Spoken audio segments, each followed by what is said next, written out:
We're working out some kinks here. It's sort of where we're at now, but I'll tell you, I think we're taking a big step here in this pandemic as we're able to really gather here safely with our face coverings on tonight. Okay, next up on the agenda, folks, if it's your first city council meeting, we do have an agenda. The agenda can be found here in the back. I believe it's on that table or on the wall in the hallway there. An agenda simply states our items of business for the evening, and we go through it sort of like karaoke, line by line. And so next up on our agenda is the Pledge of Allegiance. Please stand as you may.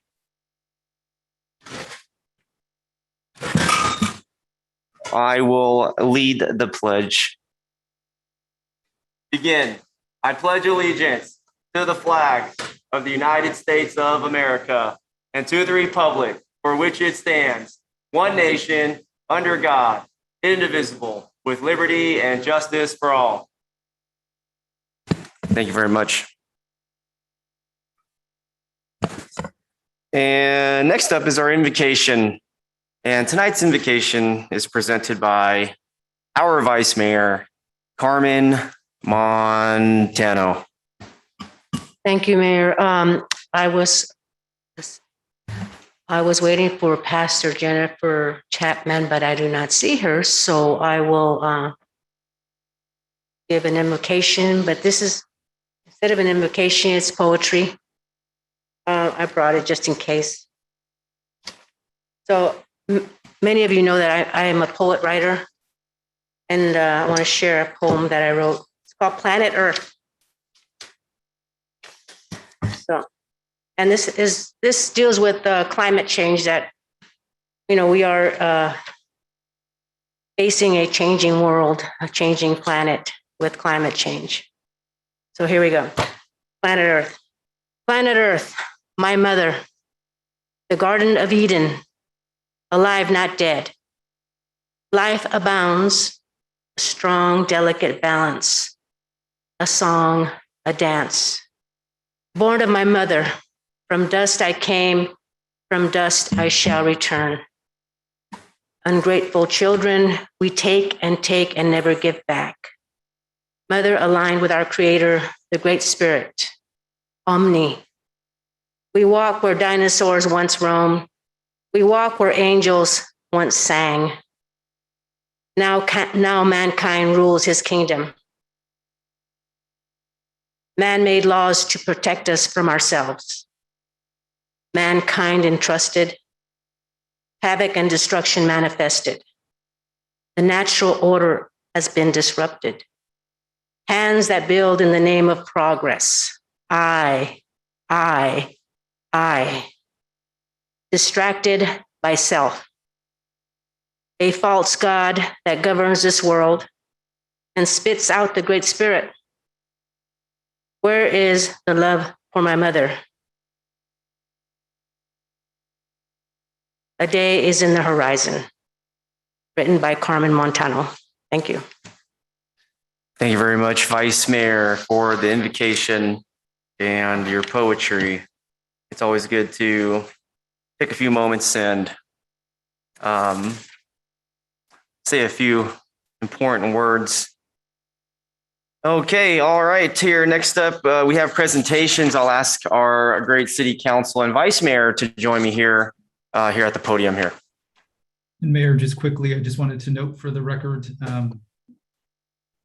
that we had nothing to report out of closed session. Thank you.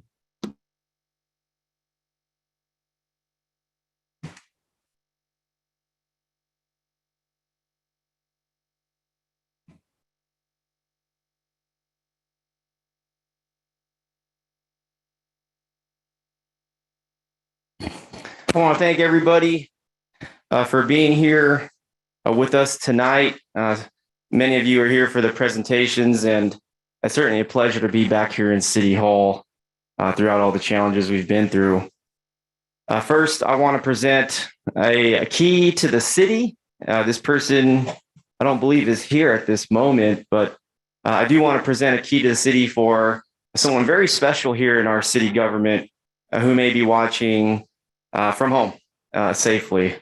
And the key to the city, the first one we have two, is to our retired police records clerk, Miss Laura Edge. And I believe Laura is on Zoom, and I want to get to her shortly here. But I do want to show Laura, if she's watching, I believe she is. We got you a key to the city for your years of dedication to the city of Milpitas. Let me tell folks about Laura.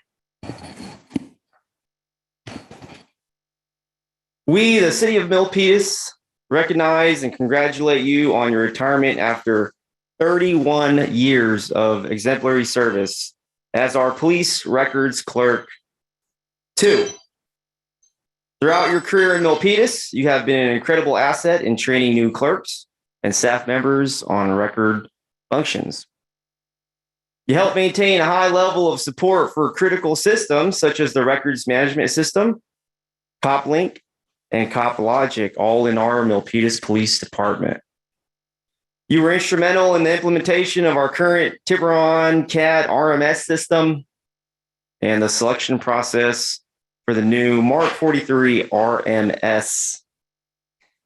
In 1997, 2007, and 2011, Laura was recognized by her supervisor and police department and, by her supervisor and peers for her contributions and achievements, and was awarded the Support Person of the Year. Your commitment to the Milpitas Police Department and the community is unquestionable. Laura, I know you're retired just within the last few months, but we wanted to make sure that we honored you and gave you congratulations, and we wish you continued success in all your future plans. Can we get, did Laura want to join us on the Zoom at all? Does she have audio? If not, it's fine. Okay, well, Laura, if you're watching, we got you a key to the city, and we thank you for dedicating 31 years of your career here in the city of Milpitas, keeping us safe.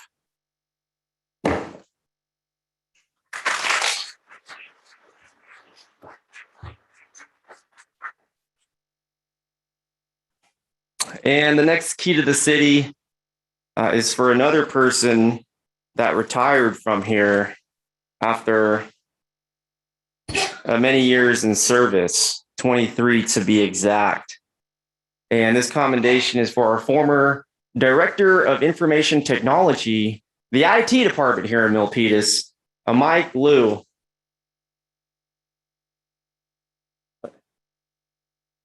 Okay, there he is. Isn't that pretty cool? Who would have thought, huh? Hey, Mike, how you doing? Okay, no, we hear you. Hey, we got you a key to the city. Yeah. Let me go ahead and read this commendation. We, the city of Milpitas, recognize and congratulate you on your retirement after 23 years of exemplary service as our Director of Information Services. Mike joined the city as a systems administrator and was appointed as the IT director in 2014. In his role as director, Mike has led his team on several key projects and positioned the city very well to deliver services to our community. Mike has a great can-do attitude, and because of his technical expertise and leadership during this pandemic, we were able to quickly pivot to online public meetings and move to remote work for 50% of the workforce while continuing to deliver services to the community via virtual platforms. Him and his team's recent accomplishments include a multi-department effort to digitize records and enable electronic plan submittals, an online platform for procurement and contract management, a new agenda management system, an upgrade of the public safety dispatch system, a robust build out of city assets on the GIS platform. Keeping up here, a multi-layered security approach to protect against cyber attacks and a cloud migration. Congratulations, Mike. We wish you continued success in all of your future plans, and it was an honor to work with you. Congratulations. Here's a key to the city. We'll get it to you.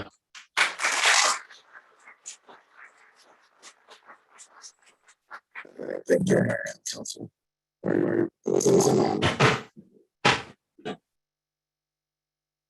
All right, we're still going. We got a big night of presentations, and it's big because of this chamber. Thank you for being here with us tonight.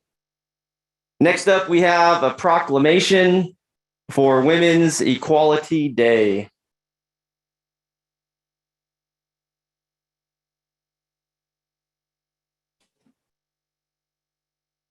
This year, our country marks the 50th anniversary of Women's Equality Day.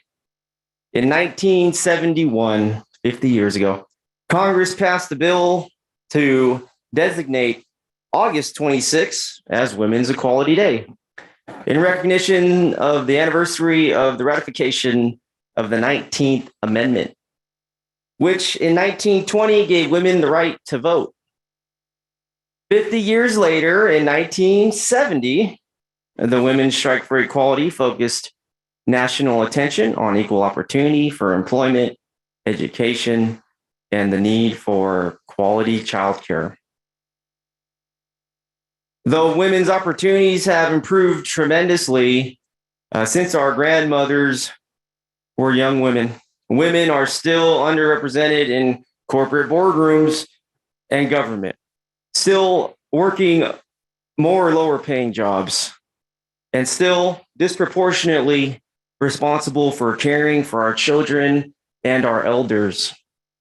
Nearly 500,000 more women than men had to leave the workforce last year during the COVID-19 pandemic due to the closure of businesses and children requiring schooling at home.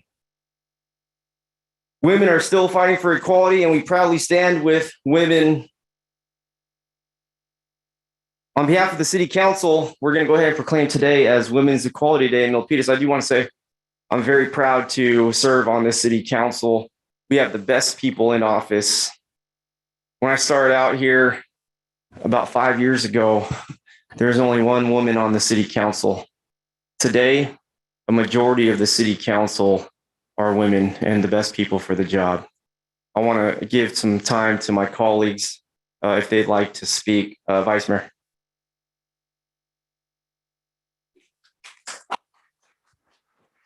It's an honor to be here with you today. And women have struggled all their life. They are mothers, they are grandmothers, they're wives. And many women are still suffering, still going through a lot. It's because, you know, what I'm going to tell it like it is. It's a man's world. And women, we still need to continue to fight for equality. So happy Women's Equality Day. Thank you.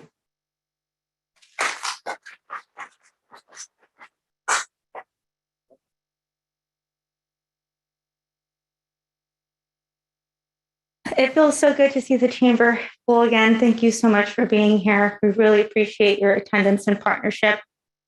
Haven't had the pleasure to meet you. My name is Karina Dominguez. I am honored to be one of the youngest elect women of color in this chamber. And although today I want to say happy Women's Equality Day, my heart is breaking. My heart is breaking because there's women around the world literally burning their diplomas, literally fighting for equality, literally fighting to get on a plane for freedom. I hope that we remember that women are not free until we're all free, until we're free to have equal education, reliable childcare, that we have the ability to set boundaries, to not face harassment in the workplace, and to truly have collective sisterhood, because that's what it's going to take. History has shown us that we need to stand on the shoulders of those giants that came before us. And I thank the women that have allowed this council to look like what it looks like today. But the work is not done. The work has just begun. Just in our own city, we have never seen a woman mayor. That's a problem. And just as women are fighting to get out of Afghanistan, I want the women in this chamber to continue fighting for equality, because we need you in this fight. We need collective sisterhood, regardless of our differences. Because as Vice Mayor Carmen Montano said, this is a man's world, and we have the ability to change that. Thank you so much for being here.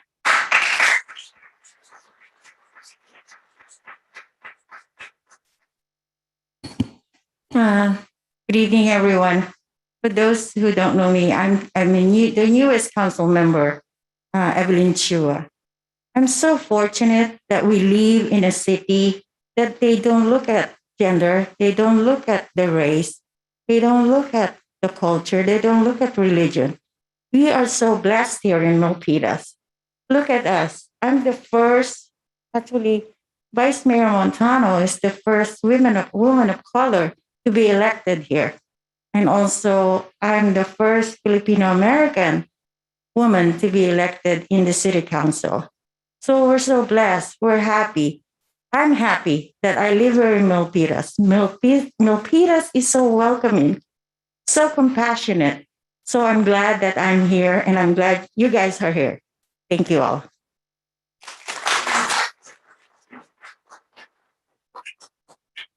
I definitely had to ensure that we heard from our women leaders who really are the best people for the job. And so that's fantastic. All right, we got a few commendations here tonight, and we're going to lighten it up a little bit. And the person to do that is Councilmember Chua.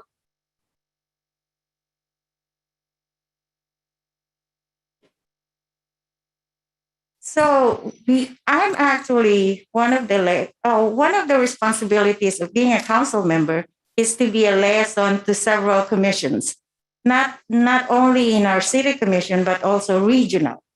I'm one of the board members of the Silicon Valley Clean Energy. So I'm so happy. They had a Silicon Valley Clean Energy had a contest, a film contest, and our Milpitas high school student won. So they're here tonight, and I'm going to call on the chair of Energy Sustainability Commission, Chair Secton, to say a few words before we call the winners.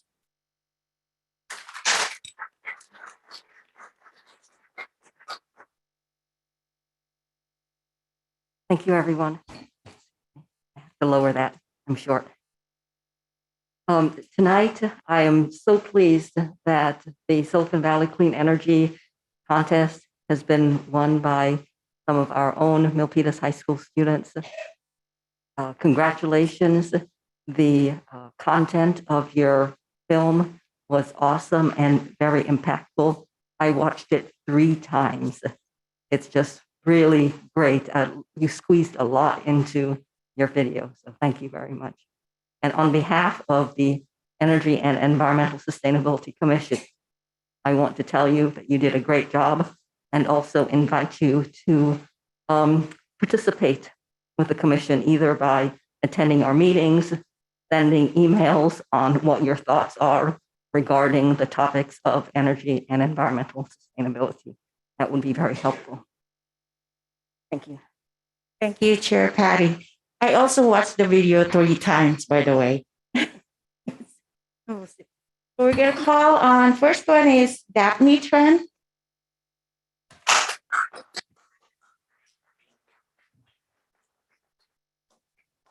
Next one is Philip Yang.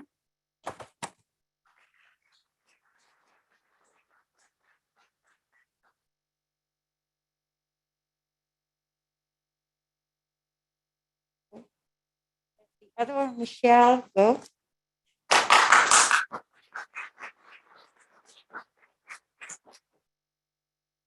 And would you like to say a few words?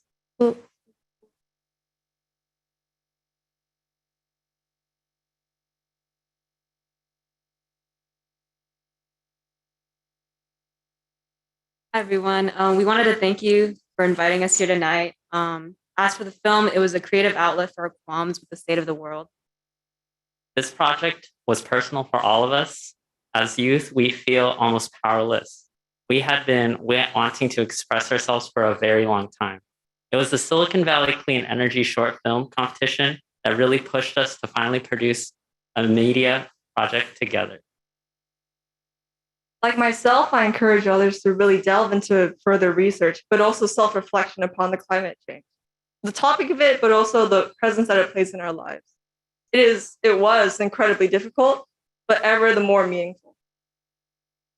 It has been great to express my thoughts and feelings creatively into something very informational. This project forced me to challenge my own stance on climate change. Funneling these thoughts into such an abstract form of media proved to be very. Let this not be a fleeting celebration of our award, but rather we encourage you to acknowledge that climate change plays a crucial part of both our lives and our being. We encourage everyone to not only question further, what can I do, but also really look into what climate change is. Thank you. Thank you.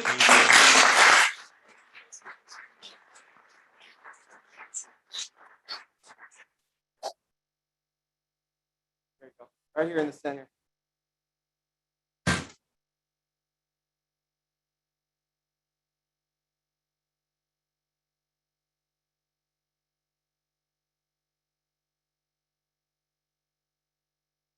Congratulations to our young filmmakers. It's awesome. You should watch the video.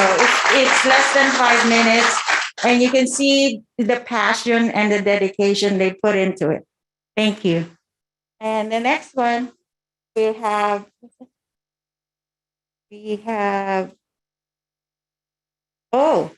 Library and Education Commission held an essay contest. They didn't do it last year because of the pandemic, so they did it this year. They worked really hard, like months of coordination, collaboration, getting all the funds for the awards. And I'm so fortunate to be, again, the liaison for the Library and Education Commission. May I call on Chair Lan?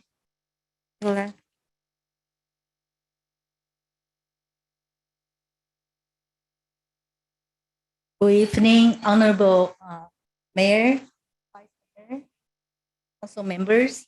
Thank you for this opportunity. The Library and the Education Advisory Commission started the AC contest back in 2011. That was exactly 10 years ago. Since then, we had the City Council's continued strong support to hold this contest. We had a contest in person. We had a contest for on-site writing contest this year, and due to the pandemic, we had the writing contest held virtually. So people sending their essays. We had a super team of judges called out by our subcommittee chair, LP Elstilko. And I'm not sure, LP is joining us on the screen. And I also want to call out the city staff, John Macon's strong help. He's our commission liaison, and you see a lot of senior center activities going on. I really appreciate the strong support. Last but not least, I want to thank Councilmember Tra and initiated this collaboration between the Library and the Education Advisory Committee and the Youth Services Commission for this AC contest. I also want to thank Vice Mayor Carmen for her years of support to the library. Vice Mayor was a member on the Library Commission, and for 10 years, right? And also we attended like the statewide library events. And for most of Milpitas residents, the Milpitas Library, led by the community librarian Kelly and her amazing staff, the library is one of the most popular places in town.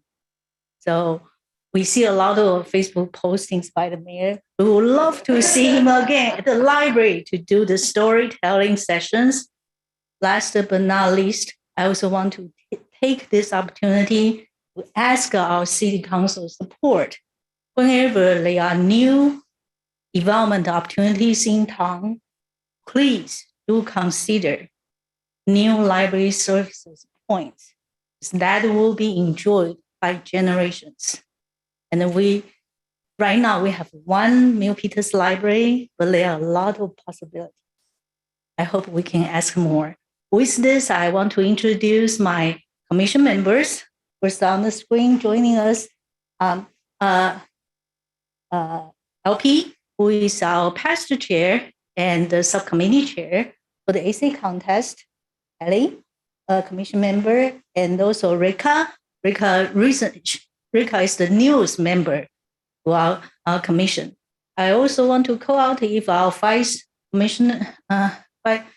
chair Hai is in the audience. I haven't seen her yet. And I would like to turn this back to Councilmember Tra for announcing the winners. Thank you. So we have two categories, the high school and middle school. So we have the middle school mayor.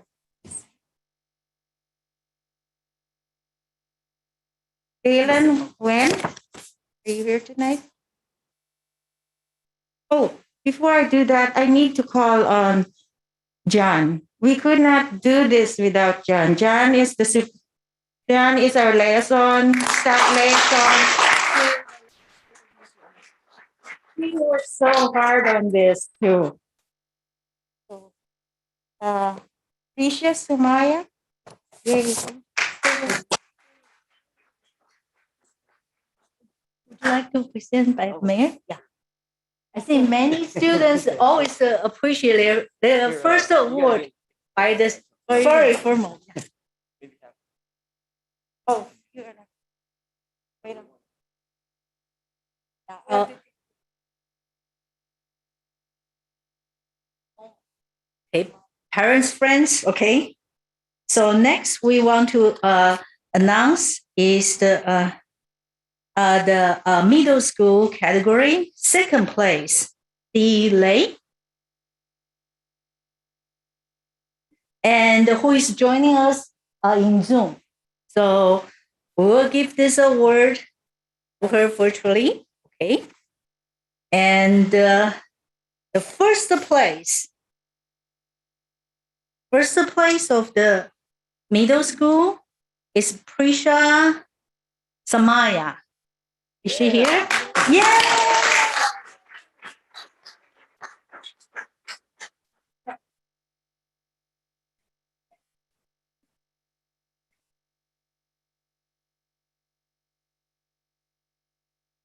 Yeah. We will find Prisha. Yeah, Prisha got it. You got it already? Yeah. Okay, I'm sorry. Once again, cheers. Sorry about it. So shall we go back to the high school category? Okay. So for the high school category, we will start with the fifth place. Catherine Fang. And according to our record, she is unable to join us this evening. So we'll give her the certificate. And yes, have we announced this? Okay. So the fourth place for the high school is Raja Fira. Fourth place in person. Yay!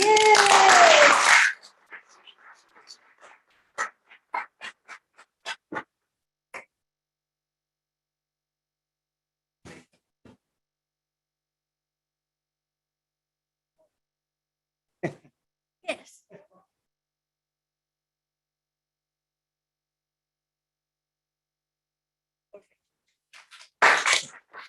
For the third place of the high school, right? We are going to Kim Hong. She's on Zoom. okay. The next one is Edith Chang, second place. She's on Zoom as well. And Tiffany Liu, she's on Zoom. And for middle school, we have Sophia Do, she's on Zoom. And Darren Lam, he's on Zoom. And Dylan Wen should be in person. Yeah, there you go. Yeah.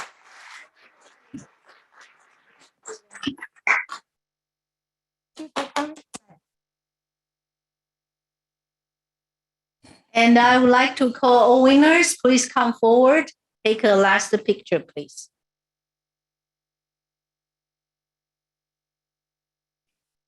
I think we all. And Yeah. Samantha. We got Okay. it. We got it. Okay. Thank you so much. And I will turn this back to.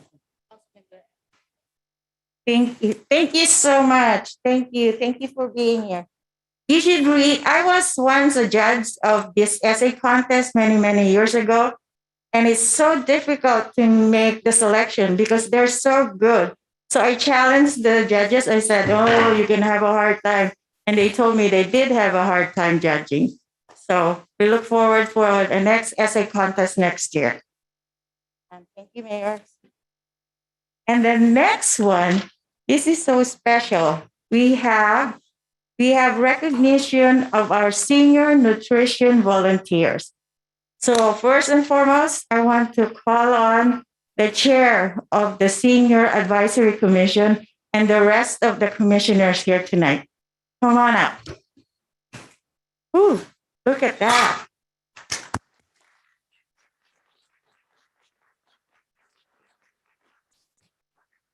And also John. John is also the staff liaison to Senior Advisory Commission, and he works hard as well in this commission. So, Chair Melba, you want to say a few words? Thank you for this recognition. And as a group, I think we all enjoy doing what we do. We always hope there's more to do. But we also thank John and his teammate, Anne Marie, because they are our backbone to keep this going. Thank you. One other thing, if you want to see what's going on at the Senior Center on September 18th, we're having an open house. So you're all welcome to come and see what we do.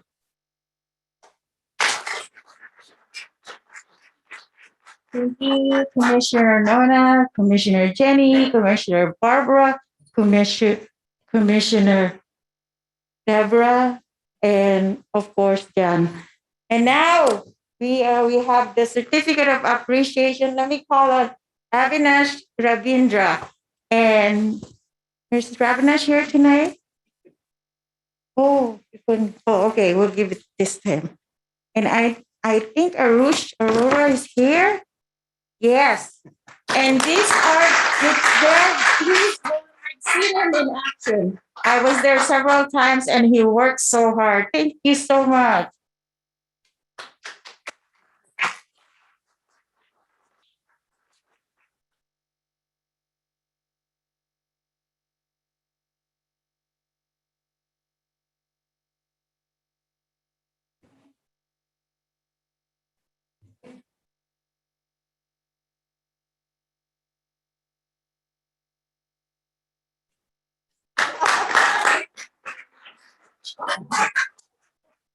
Don't go away because this person, I was so touched when I went to the senior center and I saw this gentleman. I thought he was a regular staff member. And then they tell me he's been volunteering for 8 years at the nutrition center. So I go, oh my God, we got to do something. So here we are. Dan?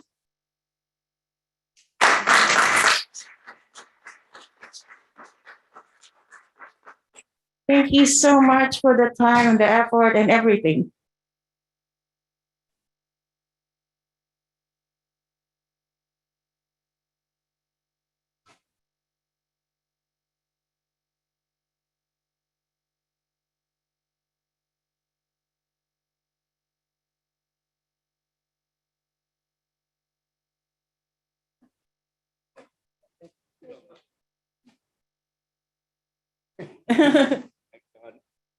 Thank you all and congratulations to everybody. Thank you for being here this evening.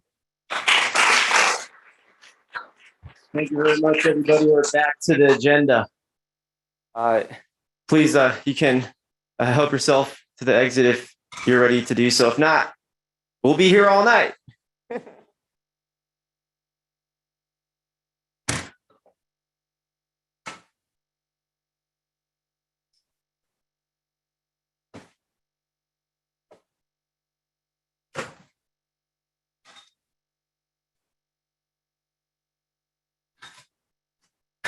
Okay, we're moving on to the public forum for tonight's Milpitas City Council meeting, our first regular meeting of this fiscal year. Tonight's public forum will be 1 minute per person per comment. And we'll start off here in the chamber. We do have some speaker cards here in the back. Last time I checked, you could fill it out for any agenda item tonight, including the public forum. You just put your name on it, maybe your city of residence, and which item you're here for, which could be the public forum. Here we are, it's the public forum. And we're doing 1 minute per person. We'll start off in the chamber before we go virtual. Mr. Montemayor.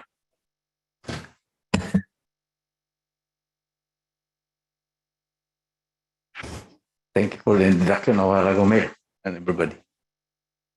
Yeah, Mayor, Vice Mayor, members of City Council, City Manager, and staff. Yeah, should I say the word? We got rejuvenated. Is that close enough? I'm happy. Milpitas is a small but big city. I believe we are one of the first ones among the adjacent cities or cities in Alameda, and of course this is Santa Clara district. Yeah, I surprised myself when I was typing the agenda. Wow, we're alive now. I could go, so I rushed. I almost forgot my mask, face mask. And yeah, I'm amazed, everybody. The city council and city, yeah. Anyway, I think we cannot please everybody. I don't know. I heard. Am I on? Stop now. Thank you very much, Mr. Montemayor. Thank you. And we'll be hearing from more. We'll be hearing from you more later tonight. So I encourage each person in the chamber to speak closely to the microphone, which is adjustable. The public forum continues here at Milpitas City Hall. If anybody else would like to speak, I'm looking around the chamber, going once, going twice. I don't see anybody. No further comment in the chamber for the public forum. I'll go virtually. Hey, everybody on Zoom. Thanks for being here for our meeting. And first up for the public forum on the Zoom, Han Tran.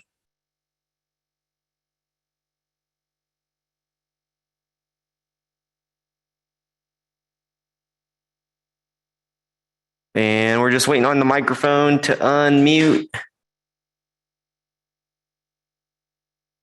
Han Tran, first up here virtually.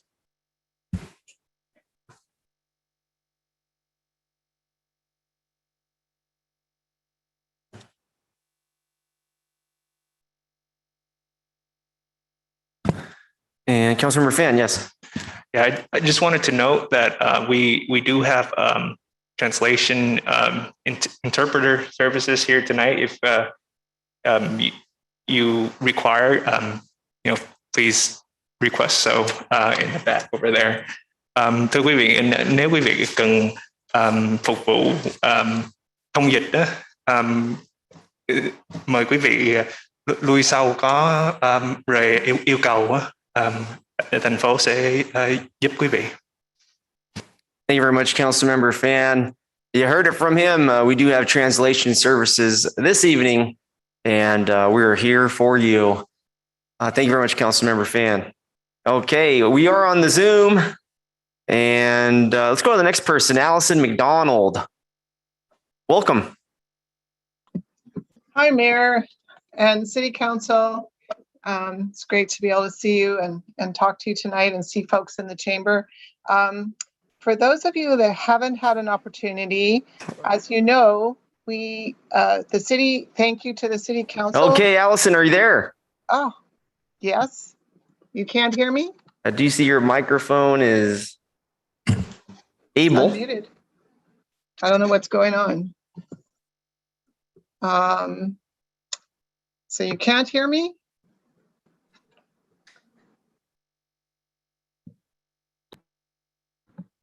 Can you hear me now? Okay. Seems to be some technical difficulties, folks, but that's okay. We'll circle back around. We'll make sure everybody gets heard. Next up for the public forum, let's try Elpidio.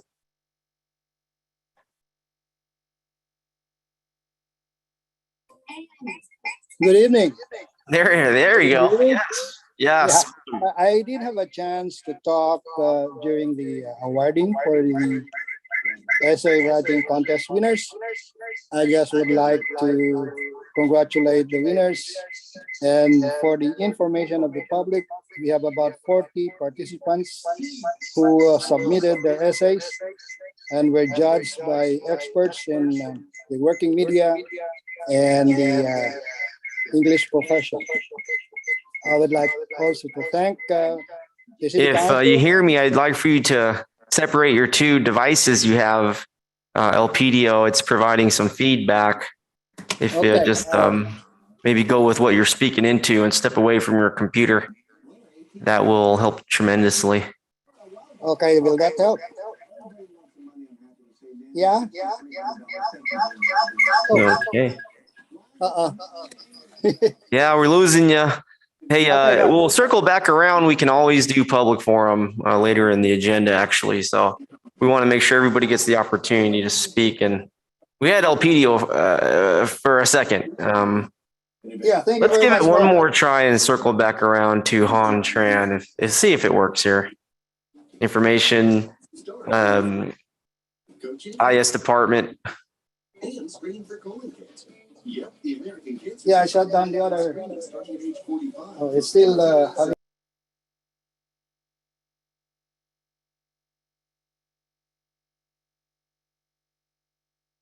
Hello for Han Tran. This is the public forum, folks. Thanks for tuning in on youtube.com or Facebook Live.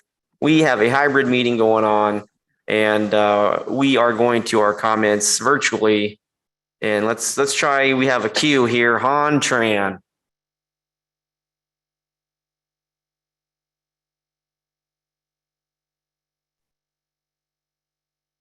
Okay, the Zoom says Allison McDonald.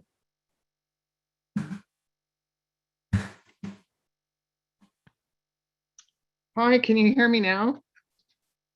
Allison, are you there? Hello? Okay, no problem, folks. While we're working that out, we're going to move on Hello, can you hear on me? the agenda here, but we'll do public forum towards the end of the meeting, which is common practice. Can anybody? All hear right, me? moving on here to the announcement of conflict of interest and campaign contributions. We'll go to our city attorney, Christopher Diaz. Thank you, Mayor. I just want to ensure that you guys can hear me. Hello?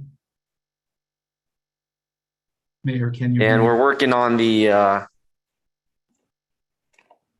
audio. Please bear with us a bit.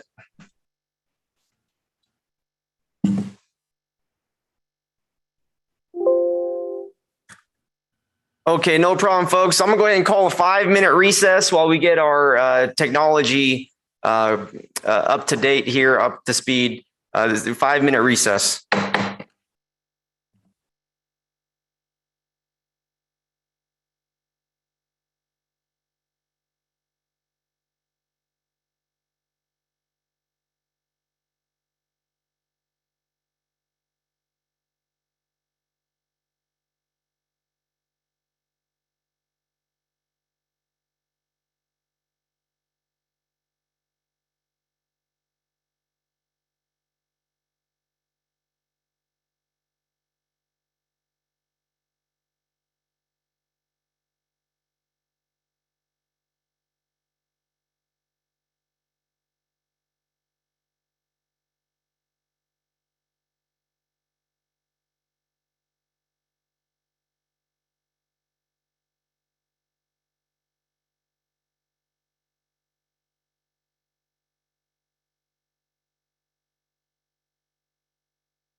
Testing, testing.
Testing, testing.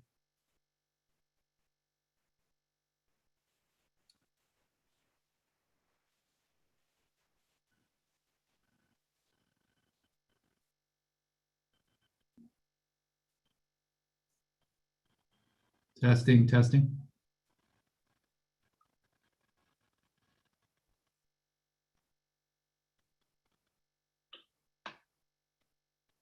Testing, testing. Testing. Hello?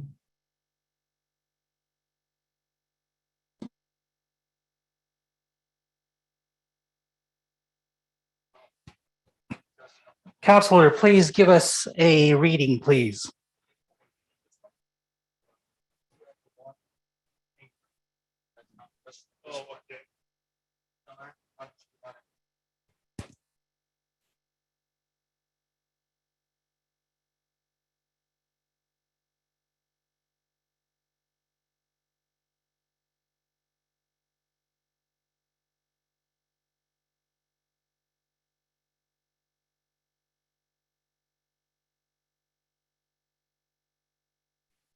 Counselor Diaz, mic check, please.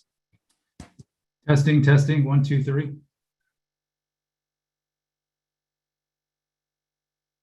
Counselor Diaz, mic check, one more time, please. Testing, testing. 1, 2, 3.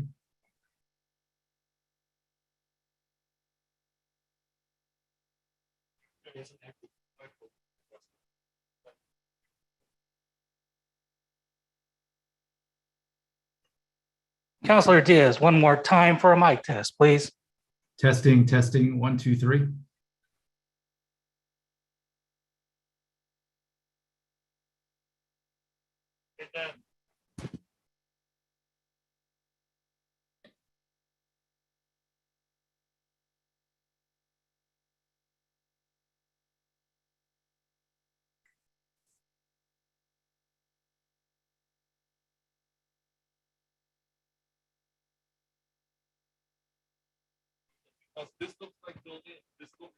Counselor Diaz, mic Ches.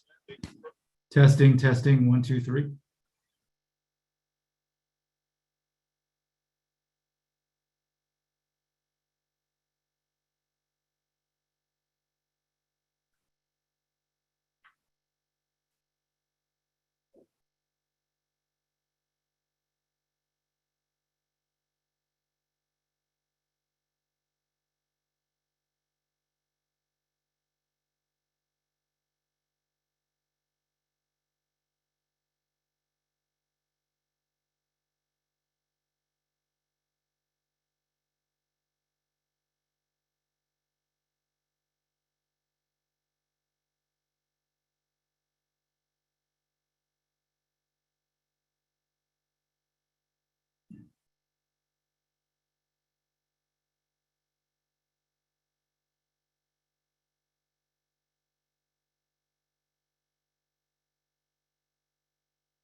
Counselor, please stand by as we get the group once again.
Hey, sorry to startle you, but this is the Milpitas City Council chamber. We have resolved some technical difficulties. We want to thank folks for their patience and understanding. We are here together tonight, and what a beautiful night it is.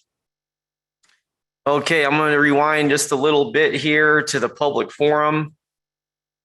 And tonight's public forum will be 1 minute per person. Let's go to the Zoom. We have Han Tran. Can we get Han?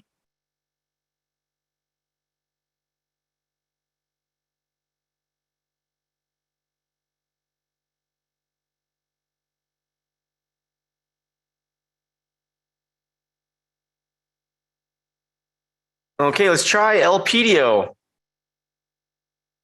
For the public forum, we have our comments.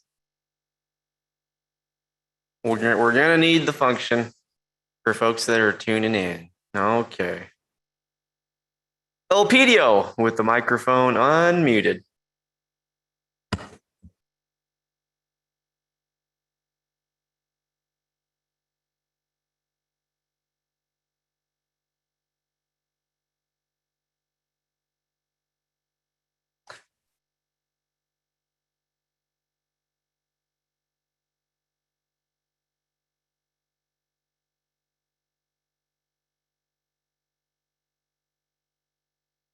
Thanks for tuning in, folks, across Facebook Live or YouTube.com. And our folks here in the chamber, we are conducting a hybrid meeting tonight. And so half of it is virtual, and we want to ensure that our systems are in place so that the connectivity is optimal. So we really appreciate everyone's understanding as we ramp up this meeting here. Okay, I hear it. Elpidio, are you there? Yes. Oh, there you go. Perfectly now. Yes, welcome. I'm so happy to hear you. All right. Thank you so much. All right. As I was saying, am I clear? Yes, yes. Okay, good. Thank you, Mayor. As I was saying, I wasn't able to speak during the awarding when council member Evelyn Chu was presenting the awardees. First, I would like to thank the council for supporting our project. It started in 2011 and is still being held every year with the able support of the city council. And I would like to also to congratulate all the winners. You know what? We have 40 students from middle and high school students. So it's a good participation as far as the students are concerned. And I hope there will be more for next year. And so with this, thank you. And for all the judges who spend their time correcting. Absolutely. We love it. Thank you. Thank you very much. Thank you so we're much. a little short on time, 1 minute each per person tonight. Thank you very much. Good hearing from you, Uncle. All right, next up we have Han Tran. We'll get on the microphone here on our virtual portion of the meeting here.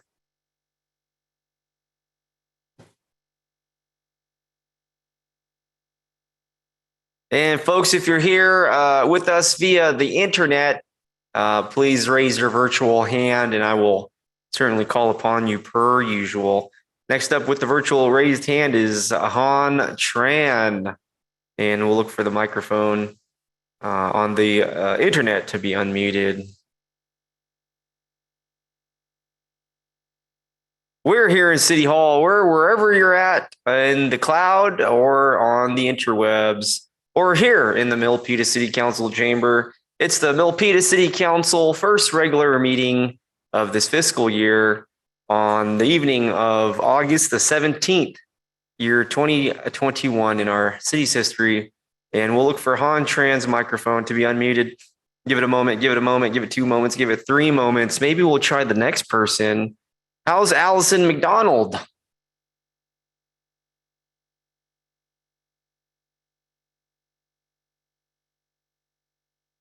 Good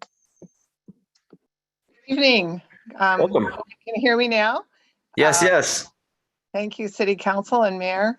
I wanted to, on behalf of Hope for the Unhoused, thank our City Council and Mayor for last winter having approved a pilot project for bringing mobile shower unit to Milpitas once a week for our unhoused residents. I can't tell you how much they appreciate that. They come in, get clean, but we also, Hope for the Unhoused, provide snacks, clothing, shoes, toiletries, and help them find anything else that they need. We provide water and sodas. We would like to invite, if you haven't had a chance to come down and check out the mobile shower on a Sunday to see how it's going, we invite you to come down and experience that atmosphere and see what we're doing as well. And we hope that you will agree to extend that program past September when it's scheduled to end. Thank you very much. Appreciate you. Thank you very much. All right. Next up, we have Preston Prince.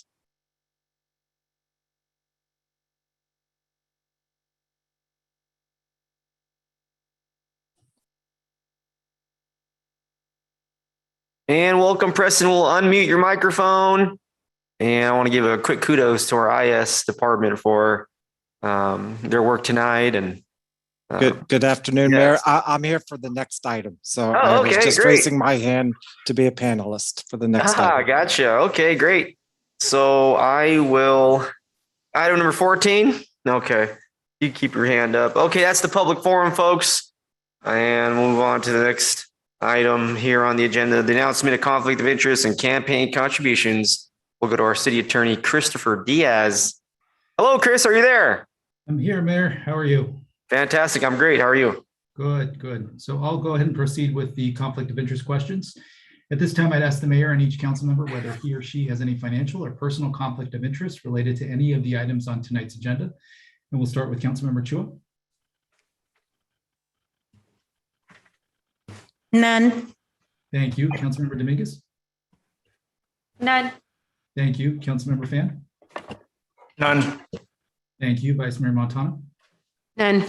Thank you. And Mayor Tran. And myself is none. Thank you. And I also ask the mayor and the Milpitas City Council to please disclose any campaign contributions of 100 or more received within the last 12 months from any of the parties entering into contracts with the city on tonight's agenda or any development project applicant on tonight's agenda.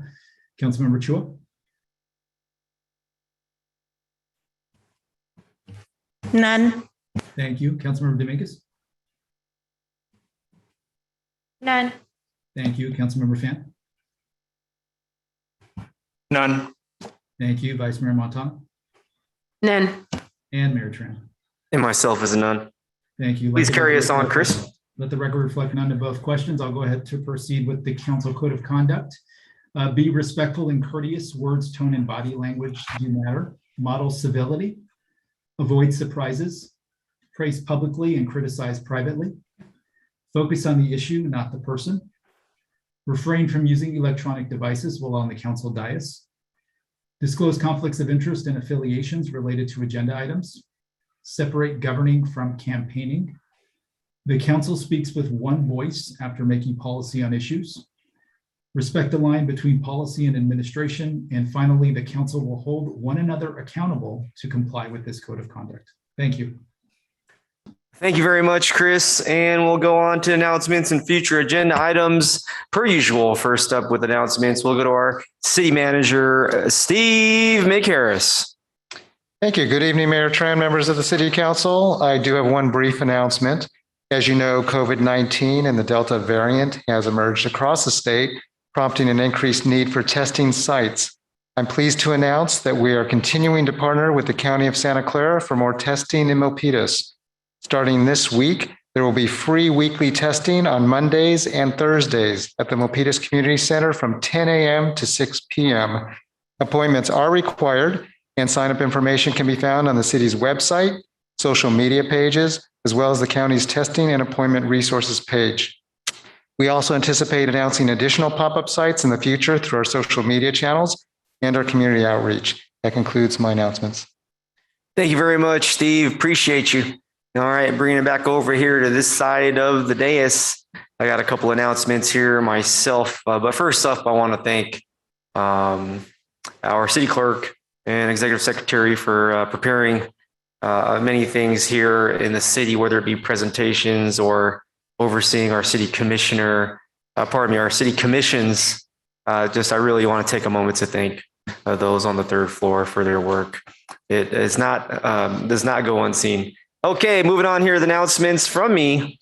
First up is about the commissions. If you are interested in serving this city of Milpitas and making a difference in our community, then apply to be a city commissioner.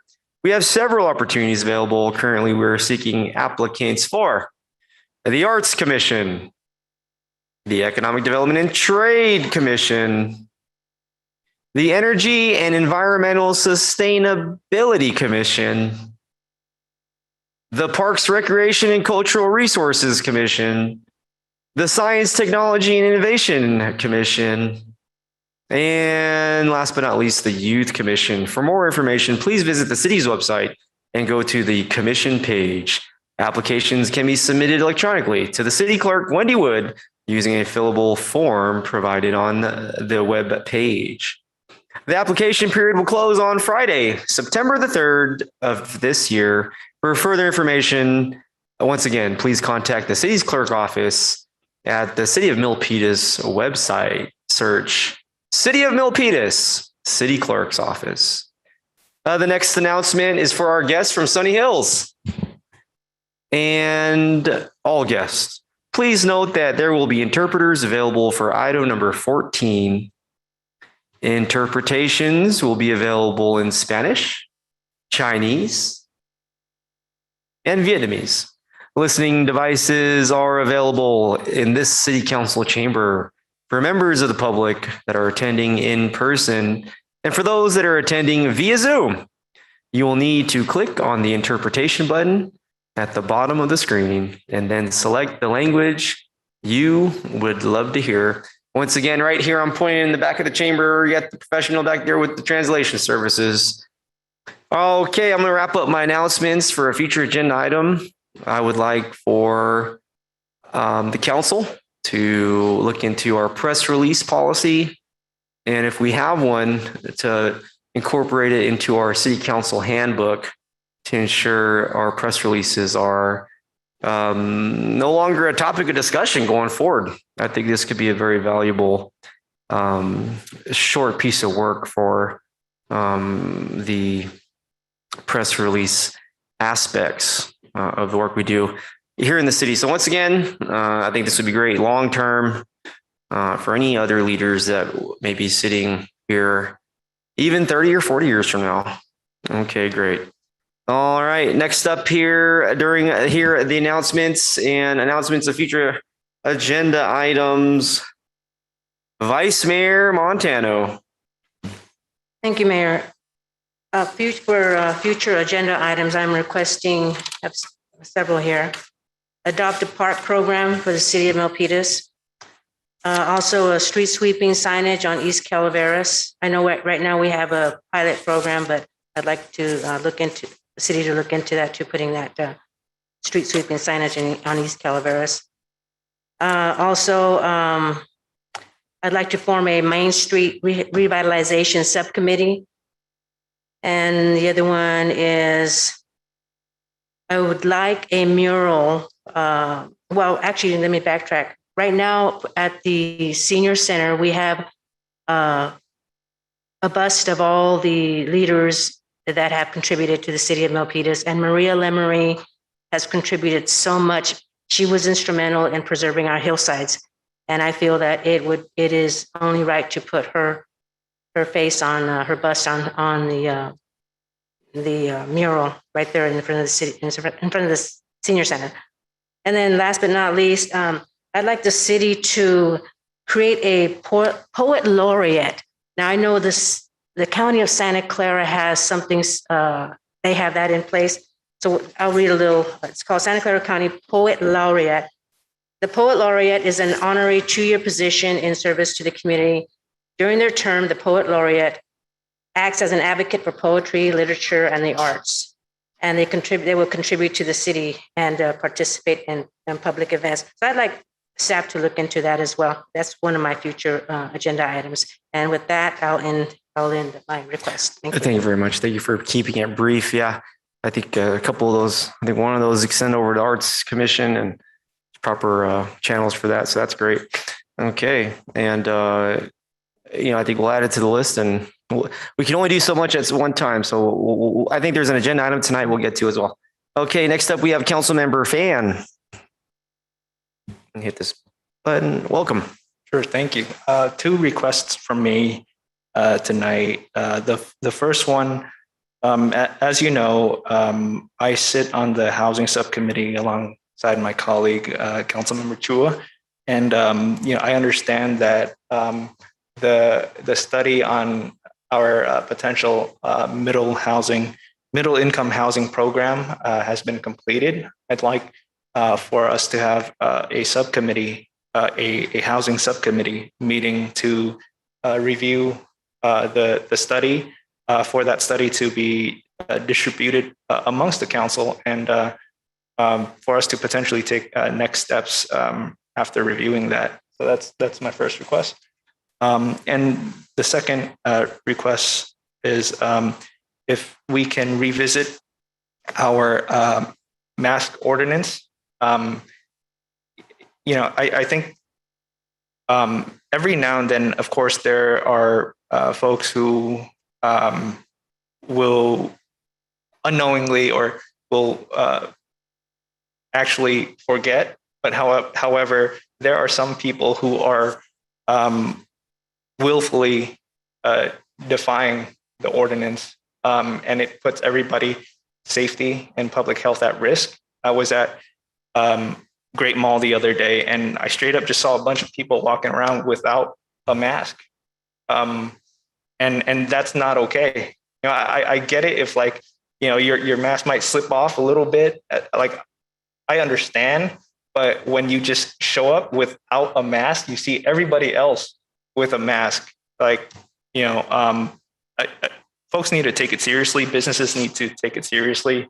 And we should be enforcing more seriously per public health experts' recommendations.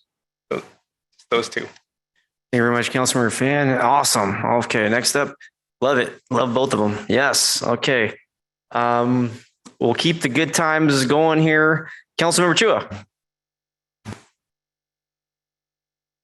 Oh, we gotta slow down. Slow down. Okay, go ahead. Press it. Okay, it's cat and mouse here. Thank you. Thank you, Mayor Chan. I have two requests, and it's all related to the flyers that we're going to show. Can you?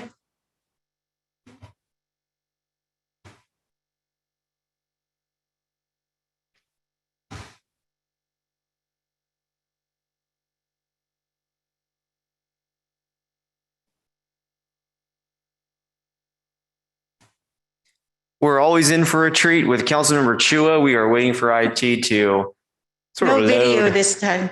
Yes, load some media here for our viewing pleasure.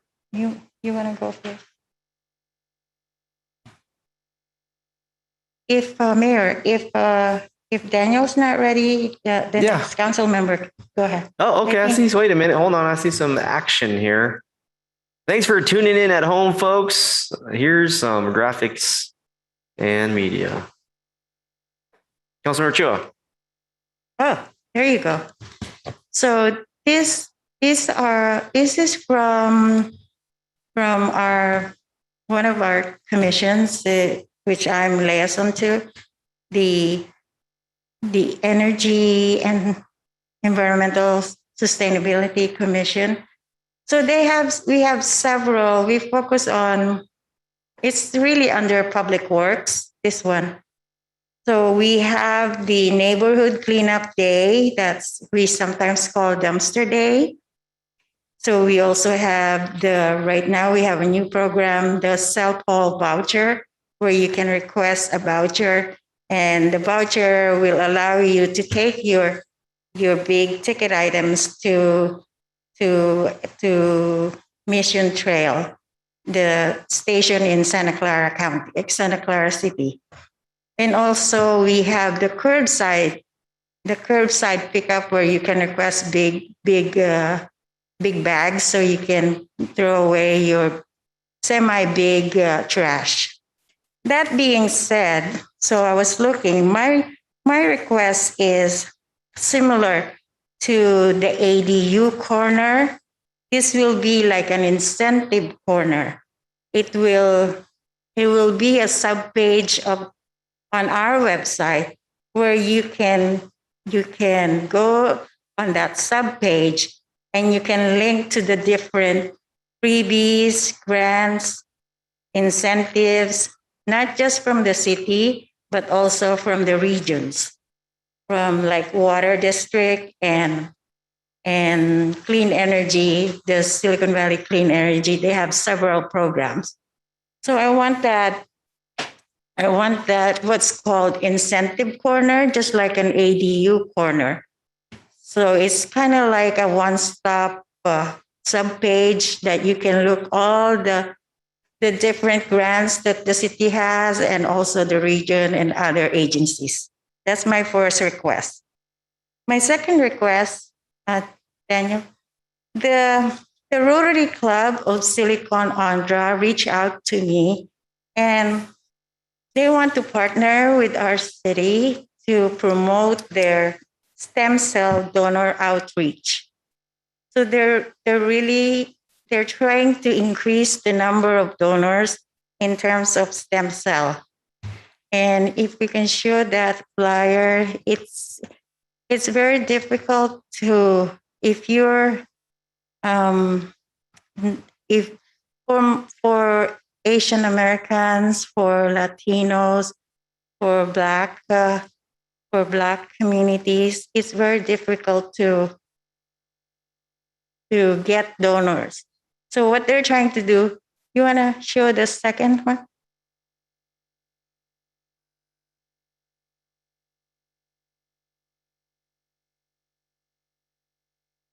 No? Oh, there you go. So it says here for Black African American, 23%. For Indian or South Asian, 38%. Asian or Pacific Islander, 41%. Hispanic, 46%, and American Indian, 57%. And for white is 77%. So what they're trying to do is increase the number of donors in these different categories. So, and they want to partner with us to have a seminar, a webinar, and also a campaign to increase the stem cell donors. Those are the two. Okay, fantastic. Thank you. Thank you, Mayor Tran. Absolutely. Okay, all right. Next up, we have Councilmember Dominguez. Thank you very much, Mayor.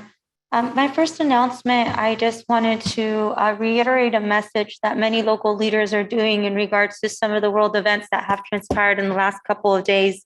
It has been heartbreaking to watch the events unfold in Afghanistan. With so many local Afghan community members, I personally wanted to share some resources and reaffirm our commitment to our Afghan community during this very challenging time.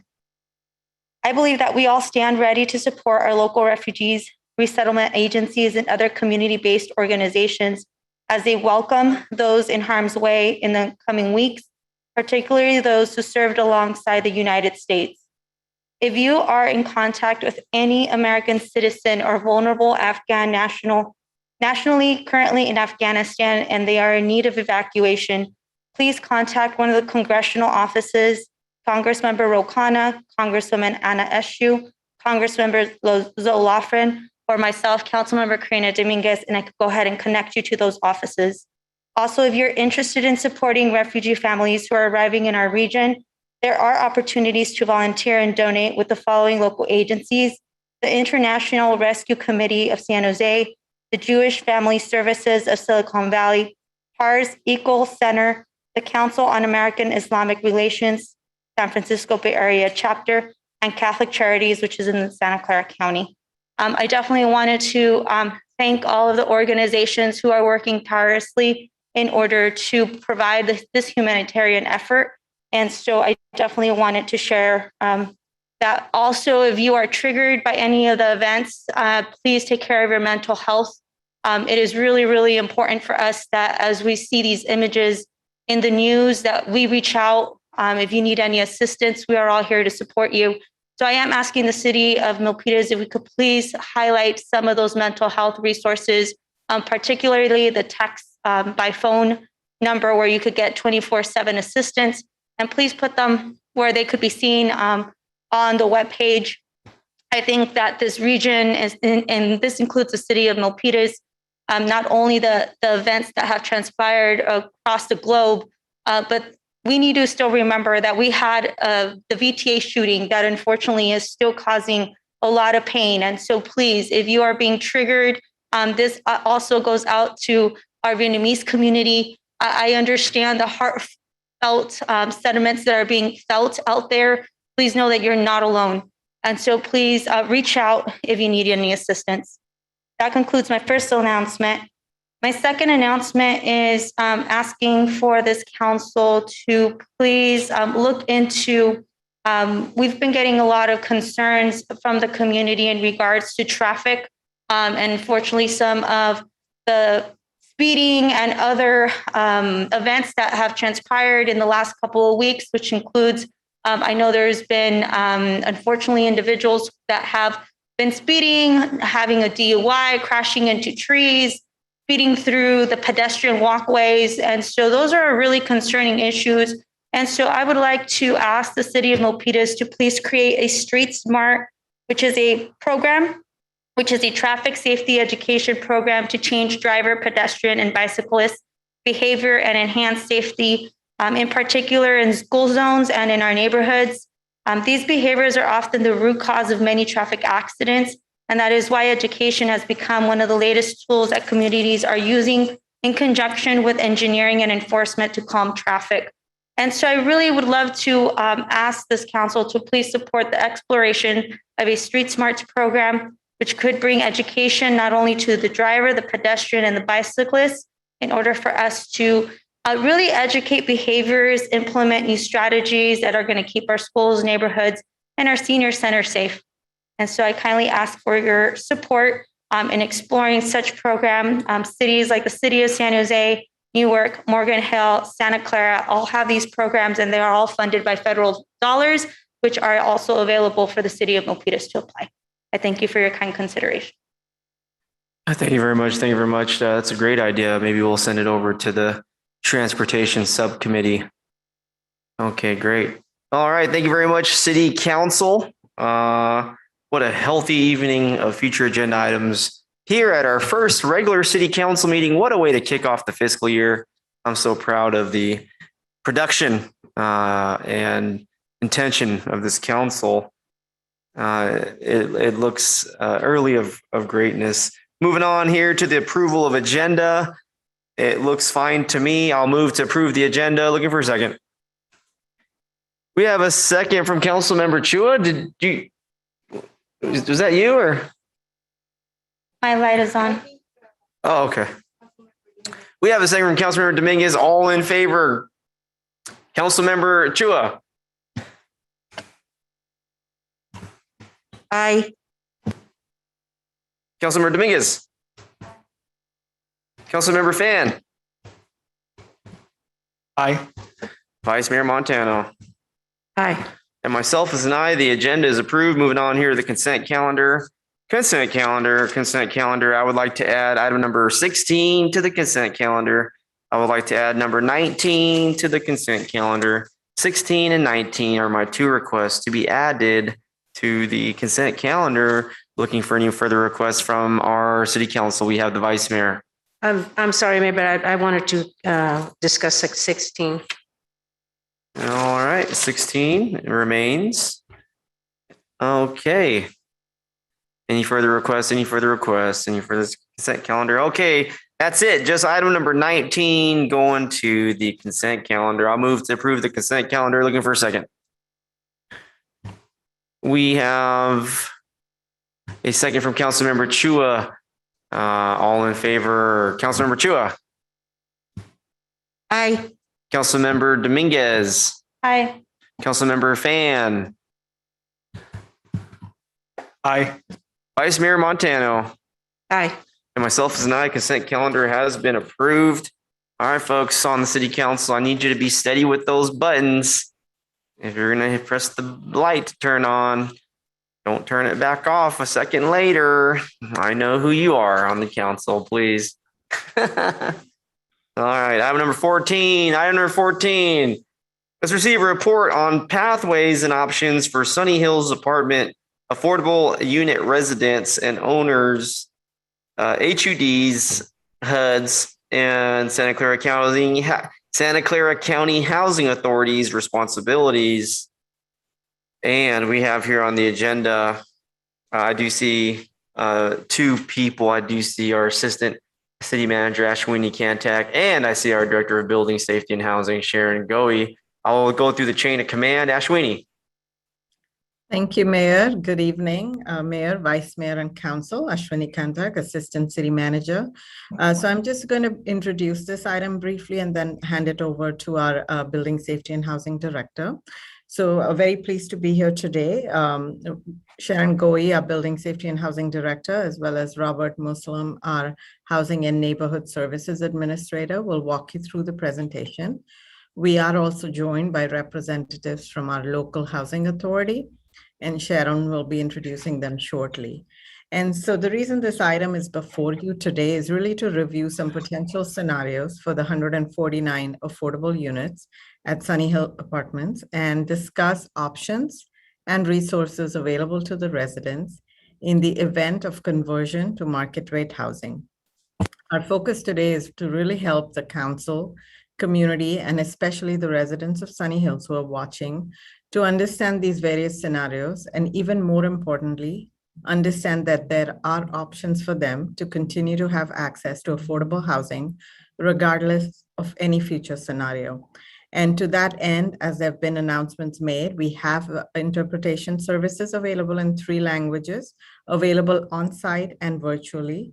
And following this meeting, we will also be sending all residents in the affordable units written communication, including the full staff report translated into 3 languages.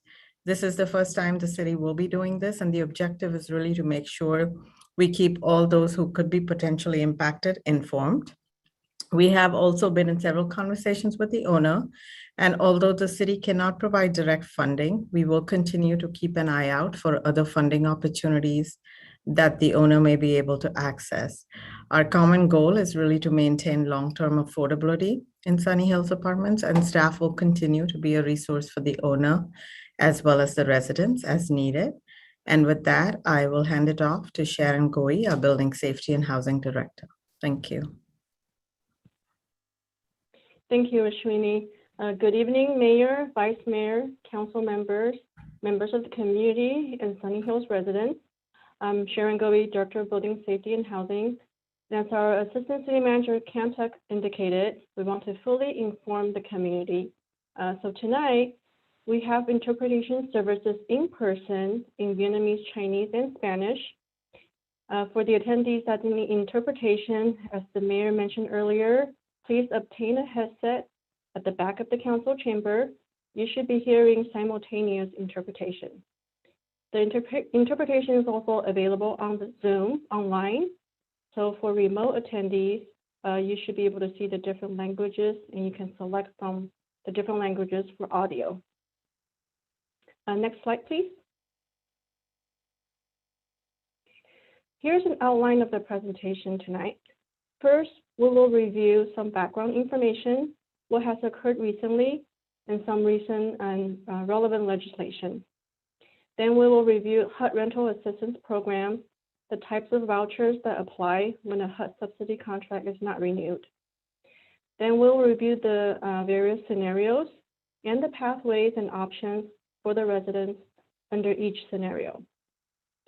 For the scenario of HUD contract not being renewed and the developments converted from affordable to market rate housing, we will look at the timeline and responsibilities of the owner, HUD, and Santa Clara County Housing Authority. We will emphasize maintaining communication and keeping Sunny Hills residents informed. And last but not least, we have representatives from the Housing Authority join us today, and we will introduce them later in the presentation. So now I'm going to hand it over to Robert Muslim, our Housing and Neighborhood Services Administrator, to begin with the background section. Next slide. Thank you, Sharon. Good evening, Mayor, Vice Mayor, and Council members. I'm going to walk you through the first half of the presentation, starting with a little background on the Sunny Hills Apartments. Sunny Hills was developed in 1971 and is currently owned by J&K Investments. The apartments consist of 171 units in total, but 149 of those units are kept affordable through a project-based rental assistance contract with the Department of Housing and Urban Development. In 2016, the owner considered the prospects of redeveloping Sunny Hills Apartments as the HUD contract at that time was set to expire in 2018. However, in late 2017, the city and owner negotiated an agreement to keep the Sunny Hills Apartments affordable. The owner would renew their HUD contract for an additional 5 years from March 1st, 2018 through February 2023. Next slide, please. In exchange for the continued affordability, the city would reimburse the owner $250,000 per year for 5 years to assist with costs associated with capital improvements and repairs. In total, the city would reimburse the owner $1.25 million. In addition to the city's 5-year financial commitment in June 2020, the City Council allocated $200,000 in CDBG funding to assist with roof replacements at the Sunny Hills Apartments. From June to December of 2019, the city held meetings with the owner and other external partners to explore long-term affordability solutions. At the conclusion of those conversations, the owner chose to move forward with the development of 44 new units, of which 37 are market rate and 7 are affordable. The project plans for this development are currently in the plan review stage. Next slide, please. In spring 2021, the owner proposed for the city to enter into a 5-year agreement with 3 renewal options with 5-year extensions each for a total of 20 years. The proposal included the city funding $250,000 per year with 3% annual increases for a potential total over the 20 years of $6.7 million. However, at this time, there are no known sources of city funding available to fund this proposal. In spring of 2021, the owner notified residents at Sunny Hills about the upcoming expiration of the HUD contract, which is set to expire in February of 2023.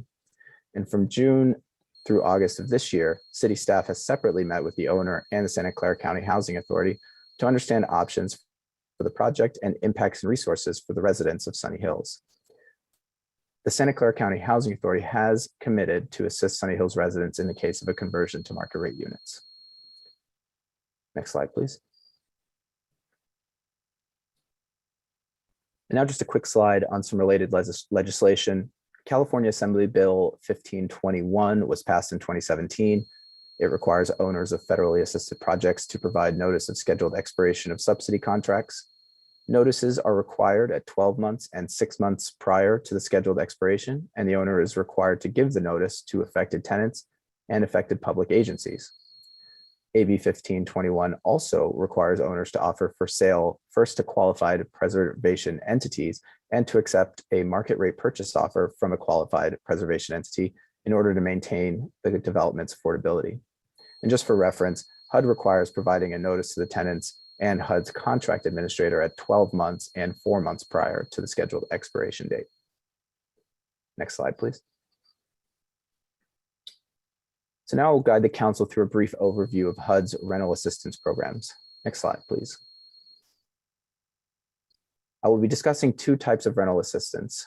In the left column, you will see the Housing Choice Voucher Program.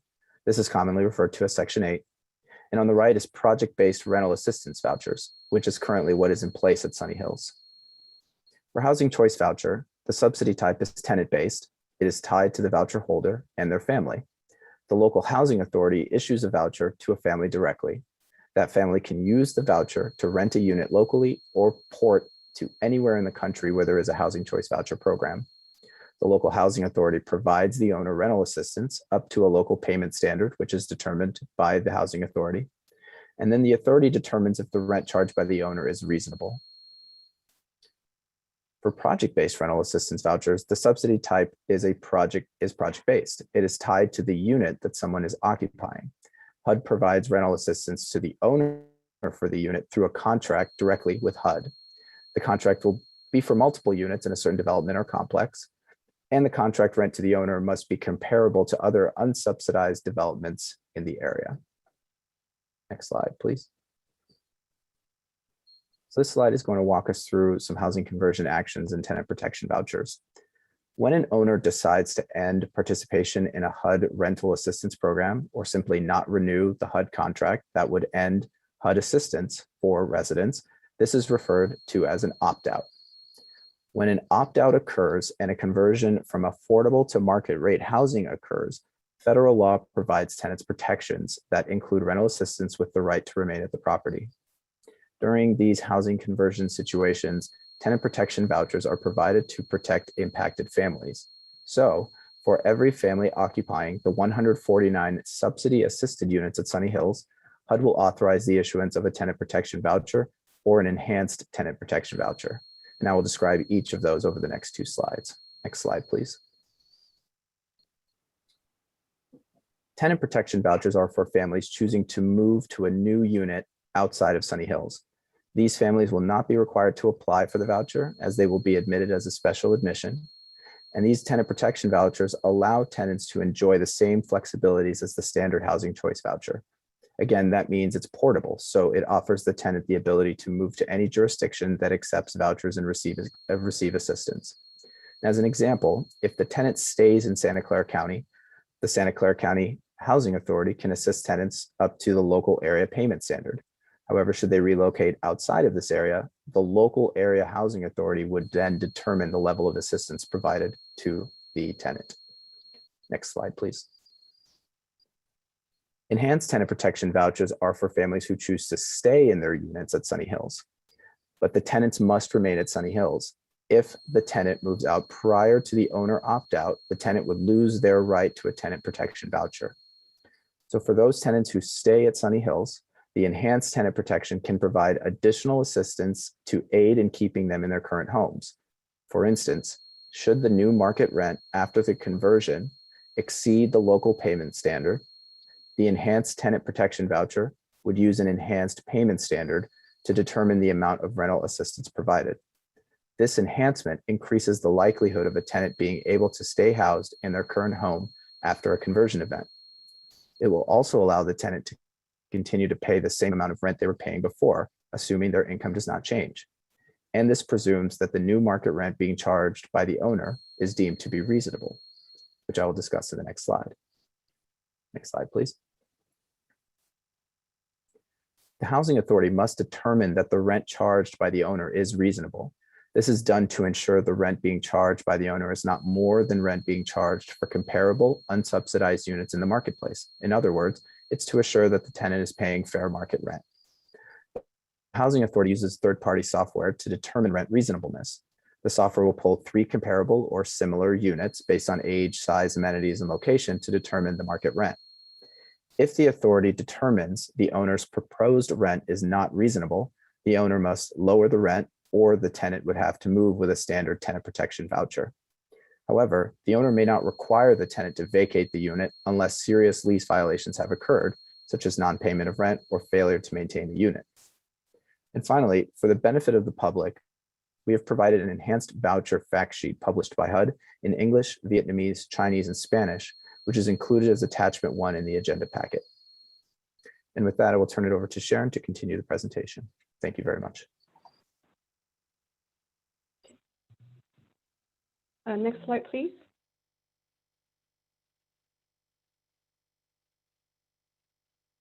Okay, so now we're going to start to look at the scenarios and options for the residents and the timeline and responsibilities.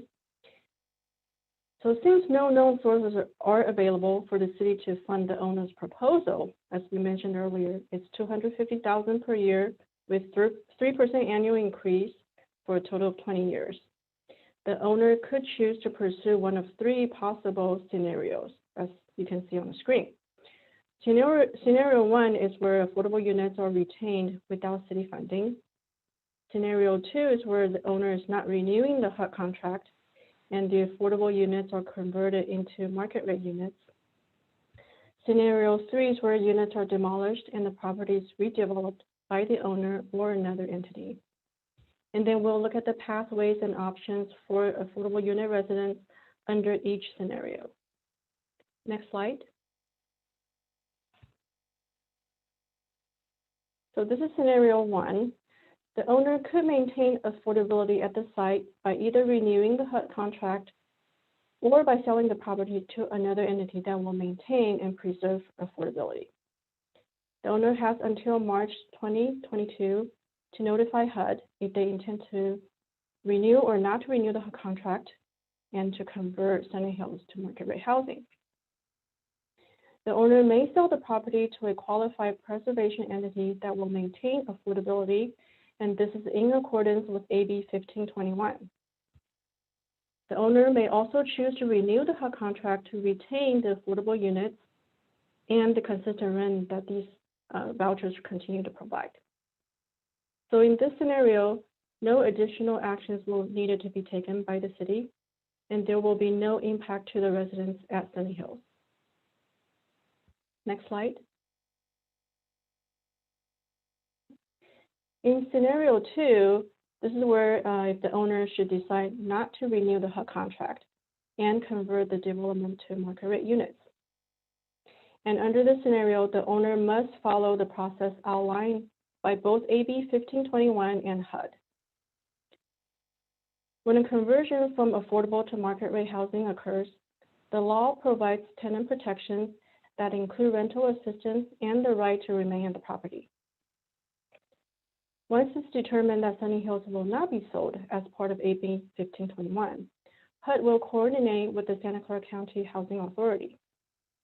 The Housing Authority will administer the voucher process to provide each of the 149 occupied affordable units either a tenant protection voucher or enhanced tenant protection voucher. So prior to the expiration of the HUD contract, enhanced tenant protection vouchers will be provided for tenants that remain in place that want to stay at Sunny Hills. And then the standard tenant protection vouchers will be provided for tenants that want to move from their apartment to a different housing unit. Next slide. So to further illustrate this voucher summary, we have created a table, and it's listing the tenant options and the voucher types.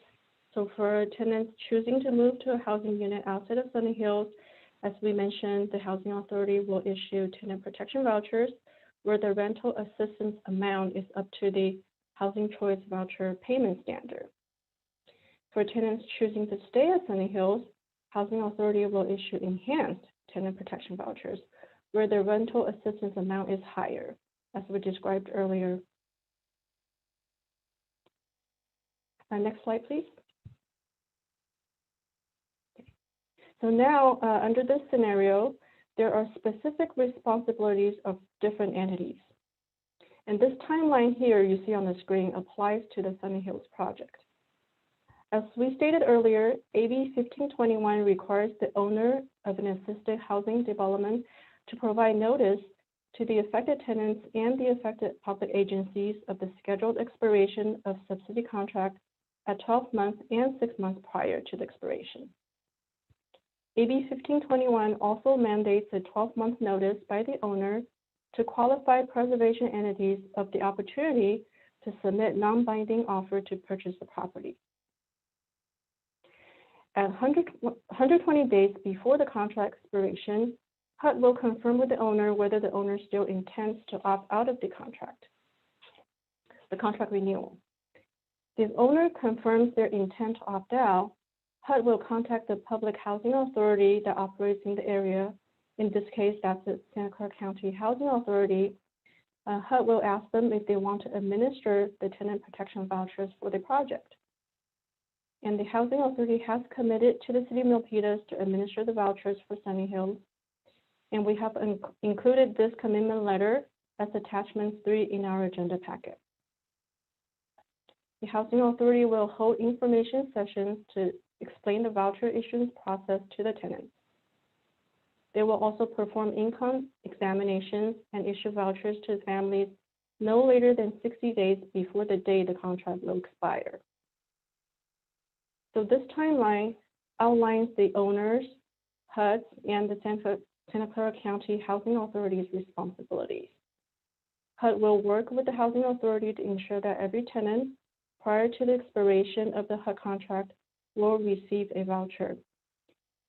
And as we explained earlier, the voucher will also give each tenant the option of remaining in place or to move to another housing unit with the ability to receive a subsidy. Next slide, please. So on this slide, we're showing a flow chart for the conversion process.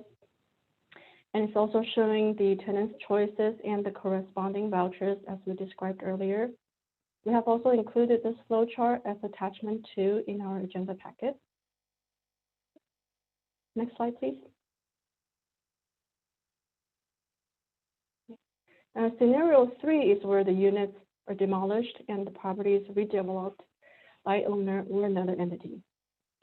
Given some of the past discussions about the possibility of redeveloping Sunny Hills and the age and configuration of the units at Sunny Hills, the owner may decide that the best use of the asset would be to demolish and redevelop Sunny Hills or sell Sunny Hills to another developer. While this is a possible scenario, it is unlikely in the near future because of the planned 44-unit development. And at this time, the owner is currently undergoing the building permit process to secure permits to build the 44 new units. In addition, the layout of the site and the design of the new building were made to be compatible with existing adjacent apartment structures in the 171-unit apartment complex. So this design is leading to a build-out of the property that appears to be long-term. So it is unlikely that the units will be demolished. If the units are planned to be demolished, the families occupying a subsidized unit would still receive a tenant protection voucher from the Housing Authority. Same as we described earlier, the families will be able to take their vouchers to a new housing unit with rental assistance up to the local housing choice voucher payment standard. Next slide, please. Next slide. And as we've been saying, the city has been consistently expressing strong commitment to ensuring housing stability and affordability for the Sunny Hills residents. We have interpretation services available tonight, and to keep the residents informed, staff has prepared a draft letter that was included as attachment 4 in the packet. The letter will include this entire agenda report and the attachments, which will be fully translated into Vietnamese, Chinese, and Spanish. And the staff believes the information included in the packet is very important to the residents. This may be the first time that a full agenda report is translated into 3 languages for the community. And after the council discussion tonight to receive the report, staff will send letter packets along with the full translation in Vietnamese, Chinese, and Spanish to Sunny Hills residents. Next slide, please. Now, before we wrap up this presentation, I do want to introduce Preston and Felipe, who are the representatives from the Housing Authority.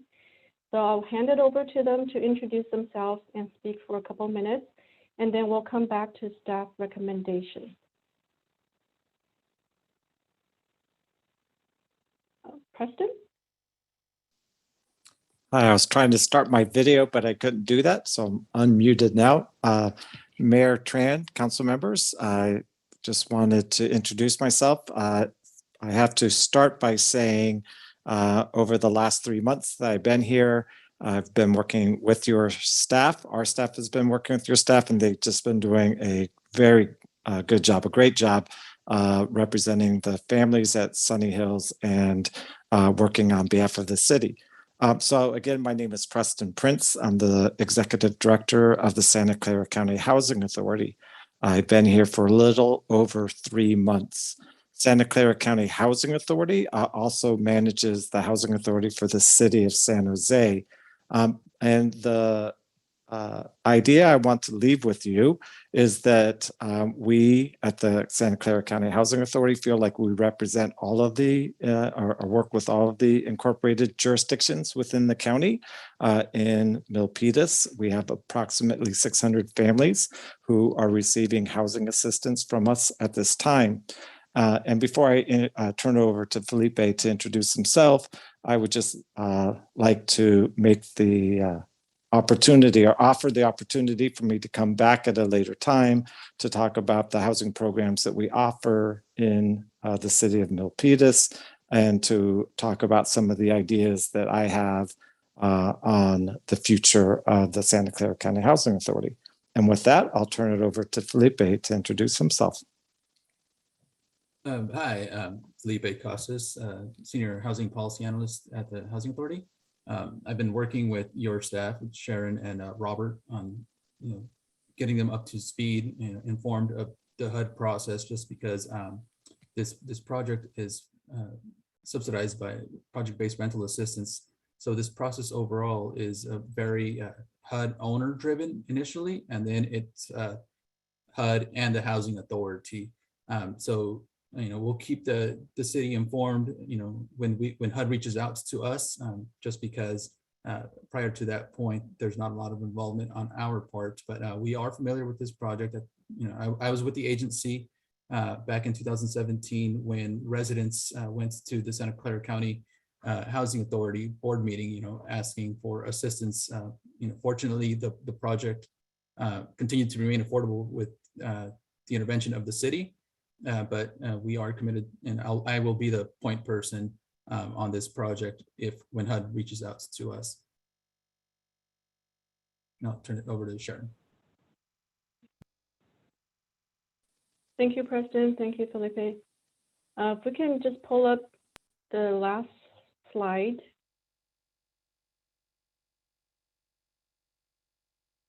Okay, thank you. Yep, so here's our last slide, the staff recommendation to receive report on pathways and options for Sunny Hills Department of Affordable Unit Residents and owners, HUD and Santa Clara County Housing Authority's responsibilities. And staff is available to answer any questions. And of course, our representatives from the Housing Authority, and more of the experts in this are here to answer questions about. So thank you, Mayor and Council. Thank you very much. Our Director of Building, Safety and Housing, Sharon Goey, thank you so much. And our guest as well, Preston and Felipe. I want to welcome the Sunny Hills community here tonight. It's certainly not our first time here. We've really been through a journey together. And tonight, we want to hear from each one of you. And I have these cards, so I'll call your name. If you'd like to speak, I ask kindly that you fill out one of these cards located in the back of the room. And that'll help us make sure we know who you are. Okay, great. We'll go ahead and get started with public comment. It'll be 1 minute per person. We do have a number of people here in the building, as well as on the internet. So first up for item number 14, we'll have Voltaire Montemayor. Please come on up.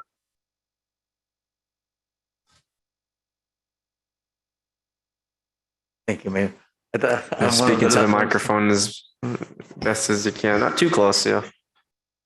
Yeah, I've been observing this anyway, it's been a few years, right, about this topic. And I am for the people, I used to have meetings with the Sunny Hills Association, SNA, the church. Then I go to school in Sunny Hills. In other words, that's a path for me too. I like the place. In other words, I admire the city.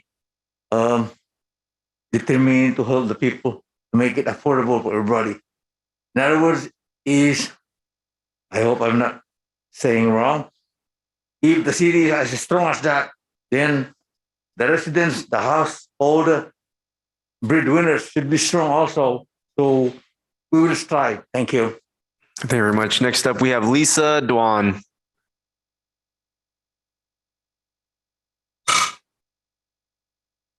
And both microphones work, whichever one you're comfortable with.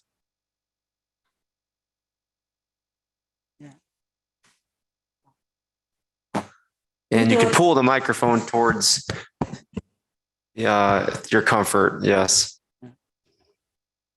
Kính thưa thị trưởng và tất cả quý vị lãnh đạo, tôi tên Lisa Đoàn, cư dân Sunny Hill ở Parkland. Năm 2018, quý vị đã giúp cư dân chúng tôi được ở lại 5 năm. Bây giờ thời hạn đã gần hết. Trong thời gian vừa qua, chúng tôi đã cố gắng hết sức, nộp đơn nhiều nơi để kiếm chỗ ở. Chúng tôi cũng được một số nơi gọi lên làm thủ tục. Nhưng tiền nhà quá mắc, từ 1.000 đồng trở lên cho một phòng.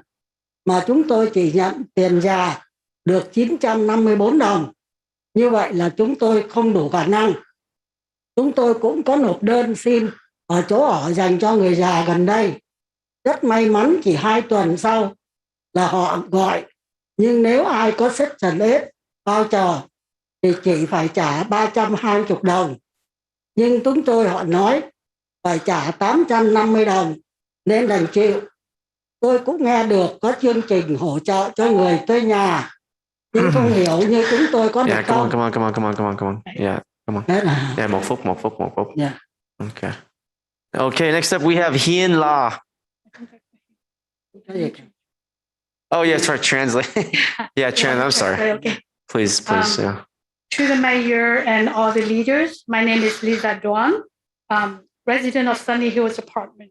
In 2018, you have helped the residents to remain at the premises for another 5 years. Now, the time has come up.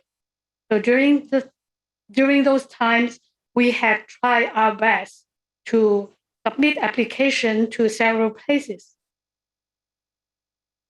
A few places had called us to come to fill out papers, work, but because the rent amount is too expensive, it is like $1,000 and more for 1 bedroom. We only get $954 in the Social Security benefit. That deem us not afford. We cannot afford that. So we also turn in application to a senior center nearby. And we are very lucky. They call us within 2 weeks later. But to those without Section 8 voucher, they only pay $320. But we have to pay $850. Therefore, we cannot go with that.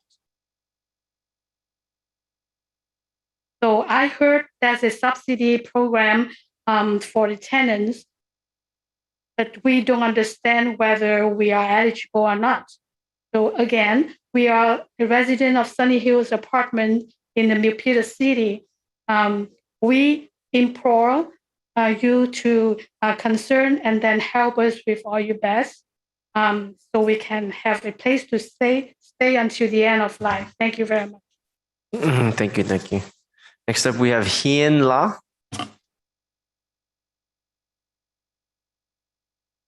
And then after Hien La, Thuy, please come on and get ready. And we'll go one after the other. Welcome. Greeting to all. First, I want to thank you, the Santa Clara. This microphone, yeah. Okay. Greeting to all. First, on behalf of the resident of Sunny Hill apartment, I'd like to thank you for the help the city, HUD, and Santa Clara County Housing Authority help us to stay at the apartment because we could not go out there and rent apartment. But I have heard all the information. I couldn't remember all. It's very kind. If you can send for the Sunny Hill tenant the letter according to their original language, so they can understand and give us the hotline, so we can send the concern back, so we can ask for help. Thank you very Thank much. you, thank you, thank you. Next up is Thuit Lamb.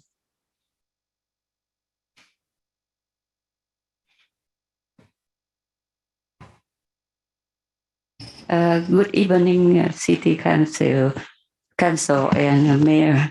Yeah, I just live in a Sunny Hill apartment about near 2 years, but I love this place a lot. That's a good area and a good location.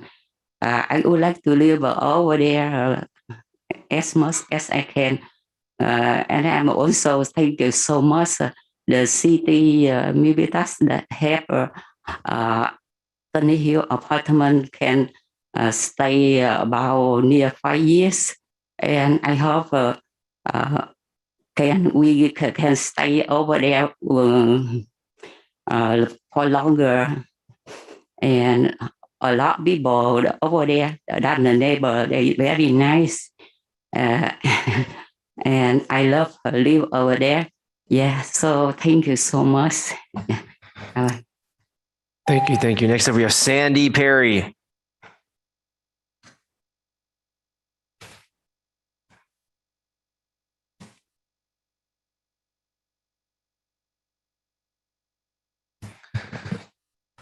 Welcome back to Milpitas. Yeah, it's great to be back. Thank you. I'm Sandy Perry from Affordable Housing Network, and we really support this staff's report. It's an excellent report with a lot of good recommendations. The situation has changed quite a bit since 2017 with these new laws. This 1521, which I wasn't aware of until I read this report, apparently that the owner must sell to a preservation entity if an offer is made at a market rate. That wasn't the case back then because the owner didn't want to sell.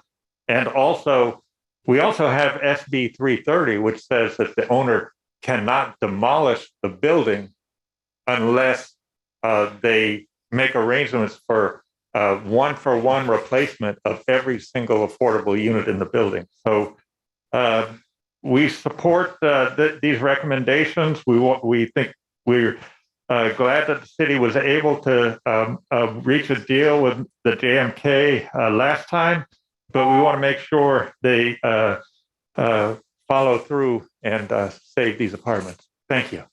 Thank you very much. Okay, we are still open to public comment if you have not spoken yet here in this room. We have translators available for you. Okay. For right now, we'll go to our guests virtually with virtual raised hands. We have on our internet connection. First up with a virtual raised hand. Folks, if you're out there watching on Facebook or youtube.com, you'll need to be on the Zoom platform to be able to raise your virtual hand and participate using audio. And the folks that are with us on Zoom tonight, we do see your virtual raised hands. We'll go to you now. First up, we have Han Tran.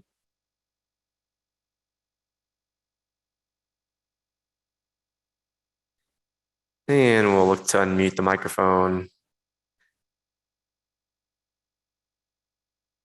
Okay, Han Tran, if you're there, we'll need you to unmute your microphone and we'll give you some time here. I know we had seen you earlier, but if not, we'll come back to you. Next up, we have Allison McDonald for item number 14, virtual raised hand. Allison McDonald. Good evening again. Thank you, Mayor and City Council. I'm pleased that you're getting this report tonight. It's important to keep on top of this issue as losing any affordable units at Sunny Hills Apartments will impact not only the individuals who live there, but also the other residents of our city who need an affordable place to live. Although there are more affordable units in the pipeline, it's going to be years before they're ready for occupancy. Even then, we know that there will continue to be more need than availability for some time. And we don't even have any guarantees that those units will be for Milpitans. I'm also very pleased with the recommendation to send a letter and copy of this report to all the residents of Sunny Hills Apartments, translated into several languages.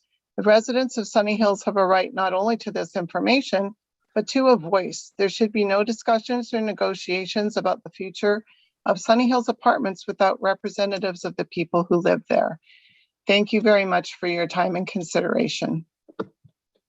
Very well. Thank you very much, Allison. Next, we'll go to Aaron Eckhouse with the virtual raised hand. Aaron Eckhouse, we will look to your microphone to be unmuted. Welcome.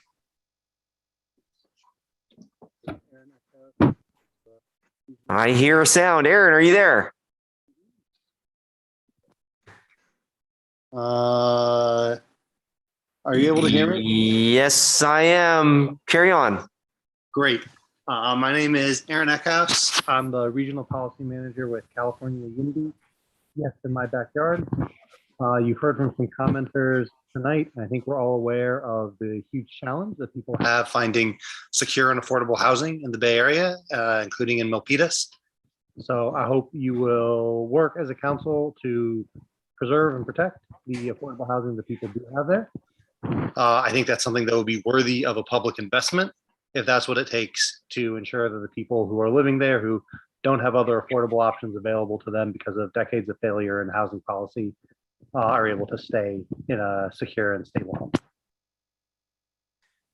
All right. Appreciate you. All right. We're going back to Han Tran. We're giving it a shot here.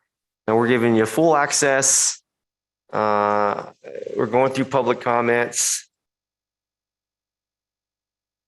Okay, I do see multiple virtual raised hands. We'll get to everybody.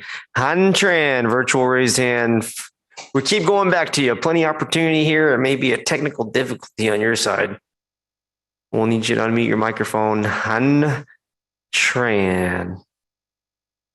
Okay, no problem. Maybe we'll get to you once we get your connection. Next up with the virtual raised hand, we have Megan Cariotis. Hello, good evening, everyone. I first want to thank you all for your time. Thank you, Mayor Tran and the other council members. I'm Megan Cariotis from JMK Investments. I first want to clarify that we do not own Sunny Hills. We represent the ownership group. JMK Investments is just the property management company. And the other thing I wanted to say, I just wanted to take this moment to address City Council. I know how busy you all are because it's been very difficult to get a hold of you. The city has stressed many times that they're committed to preserving the affordability and a long-term solution. We approached the city with a deal that is pretty comparable to our existing agreement and would ensure the community stays affordable for up to 20 years and at a fairly minimal cost to the city. And it was just a bit disappointing that the city didn't attempt to reach an agreement with us. There were no other options pursued or discussed. Thank you for your time. Thank you very much. Thank you very much. Okay. Anybody else with a virtual raised hand on the Zoom platform? I don't see any further virtual raised hands. We did our best to connect with other folks on the Zoom that didn't have connectivity on their side, I believe. So we'll bring it back up here, the conversation, the discussion for item number 14. We're going to bring it back up here to the council dais. I want to address the Sunny Hills community first. And I want to let you know that we gave all we had to to this current 5-year contract. We gave all we have, which is $1,250,000 US. That was all, if not pretty much all, of the money that we had in our affordable housing fund. we had over a million, well over $1 million US. And now, after the 5 years is done, at $250,000 a year, our city is now down to, in the affordable housing fund, less than 250,000. The property manager has proposed a new deal, an extension. However, we do not have the money in our affordable housing fund. And that is where my heart is broken.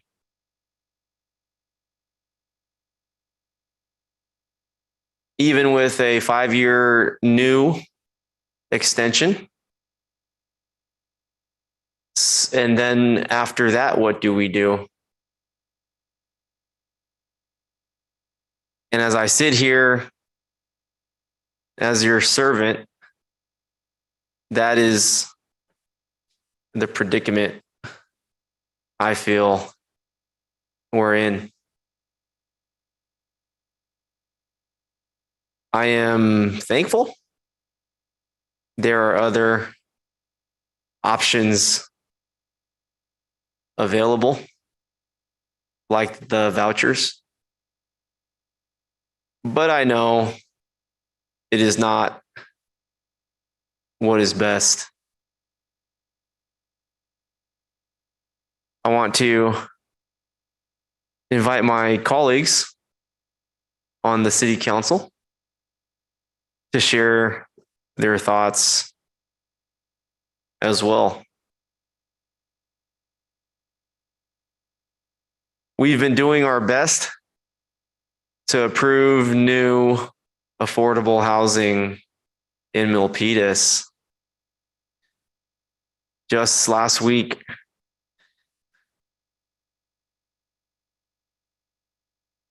or 2 weeks ago, we approved 84 new units in a new building, but that will come completely late. So I hope that you'll understand we gave all our money away from affordable housing fund for the 5 years you are experiencing. We spent it all for you right now. I will go to my colleagues now. Councilmember Dominguez. Thank you very much, Mayor. I just had a couple of questions as I'm looking through the report. Definitely want to say this is a very challenging issue, but I am one to believe that there's always a solution if we partner with our partners, and affordable housing is an issue in Santa Clara County. And so I just wanted a little bit more information if staff could give us just some feedback on one from staff, and then maybe even from the representative that was on the line that talked about how disappointed they were about the offer that they had made. Staff, has there been conversations with Santa Clara County and our representative, Supervisor Otto Lee, in terms of what funding may be available at Santa Clara, from Santa Clara, either through Measure A or any other funding opportunities that maybe they could go ahead and partner with the city of Milpitas? And if that conversation has happened, has the representative, are you guys open to moving in that direction? Since the city, we don't have any money. And so we're really trying to figure out a solution, but that's one of my first questions. So I'll go ahead and pause there to give staff some time for a response. Thank you very much.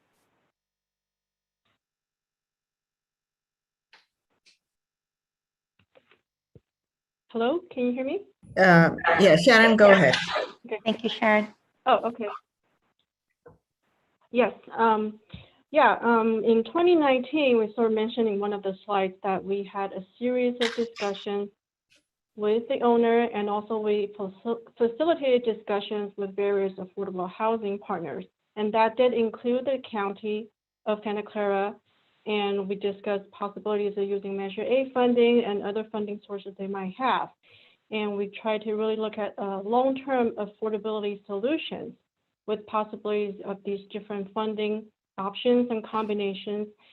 And after 6 months of discussions, the owners did not decide to proceed with any of those choices, and they decided to proceed with developing the 44 new units. And that's where we are today. So we did have pretty robust discussions back in 2019, looking at all these different possibilities and options. Thank you, Sharon, for that.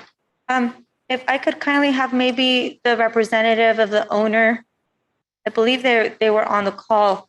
Could maybe you kindly explain to me why that option is not something that the owner wants to proceed, if the county may have some solutions? It sounds like the owner just said no to the possibility of getting that funding and helping people keep their homes. Hi, yes, this is Megan. Can you hear me? I sure can. Thank you, Megan, for joining us. Yes. So the story goes back even a little bit farther, actually. Around this time, 5 years ago, when our initial contract with HUD was going to expire, we approached the city with a couple different plans. So, one was we can redevelop the property to townhomes. Another option was to coordinate with the city and find another plot of land that we could then build a new affordable building, and we would move the existing Sunny Hills tenant into a brand new affordable housing project elsewhere. And then we would continue and redevelop the current Sunny Hills site. And then we also came up with other options where we would also go get vouchers for our tenants if they also wanted to relocate. And then the third scenario was what we ended up with today, which was a 44 unit infill. And so we, approached the city back then, and the 44 units was actually what the city had decided to move forward with. So we went ahead with that plan, thinking we had, everybody was on the same page. And then a little bit later was when we kind of entered the process that Sharon described, where we did meet with the Santa Clara Housing Authority. The city of Milpitas council members could kind of changed hands a little bit. And so it seems like maybe some of the interests had shifted. So we were open to it at the time.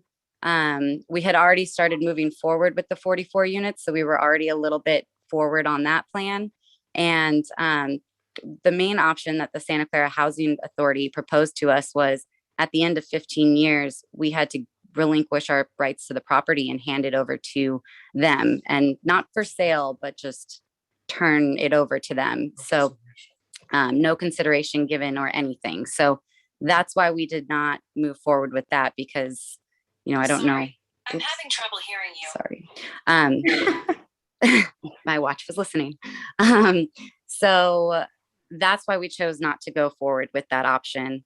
When we met with Sharon and Ashwini a week or two ago, we did ask the same question and said, have you approached Santa Clara Housing with, do they have any funding options? It sounded like their meeting was more informational and about how to move forward given our current set of circumstances.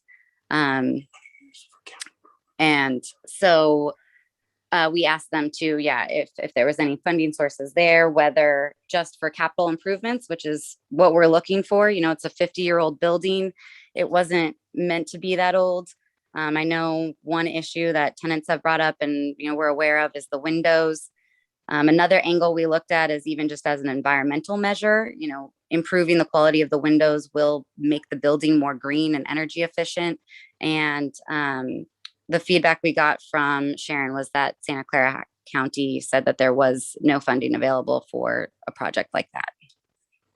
Okay. Megan, have you had a conversation without the city with Supervisor Otterly?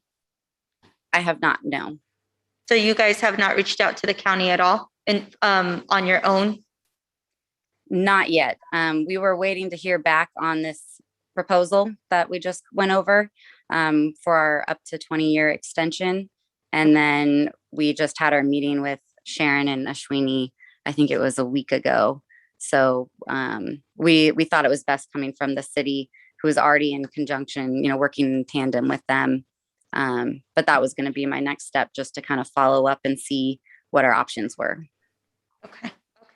Thank you so much, Megan, for that information. I do still think there is maybe a possibility for us to reconnect with county and even with federal government. I think this is a huge issue in the city of Milpitas. And the last thing that I think all of us want is displacing individuals who have been there for a really long time. And so that is my concern at the moment. I agree with you. I think that's definitely not something that, we're not in this business to displace people. And I really don't hear that coming from you. So thank you so much for being open to those options. And I look forward to moving those discussions forward. And if we need to ask the supervisor, I think this is our chance to get other players involved, including our assembly member. I think it's really important for him to be up to speed on what's going on here in the city of Milpitas. The other question that I had is for staff. I know it's not ideal, and I know this is talking about a long-term extension. Personally, it just feels like there's still maybe some moving parts. If we were able to extend at least one extra year just so we could figure out these conversations, and if the owner was open to at least 1 year extension, would we be able to use the ARPA funding? Real quickly, I just want to note that HUD only does 5-year extensions. So 1 year would not be an option just with HUD. It would, Okay. 5 would be the minimum. Okay, thank you very much, Megan, for that. So definitely trying to explore all avenues of income that's coming into the city. And so that's the only revenue of income at this time due to COVID. It's definitely some tough times here in the city of Milpitas. And so I thank you for your time. And I'm going to go ahead and waive my time to my colleagues. I'm sure they have lots of questions, and then I'll circle back. Thank you very much, Mayor. You're welcome. I appreciate your effort. Okay, City Council, if you'd like to make a request to say a few words or provide your input, you may. Really appreciating the quality of the conversation. And okay, we have Councilmember Fan. Yeah, I was just gonna say, I agree with the mayor's sentiments.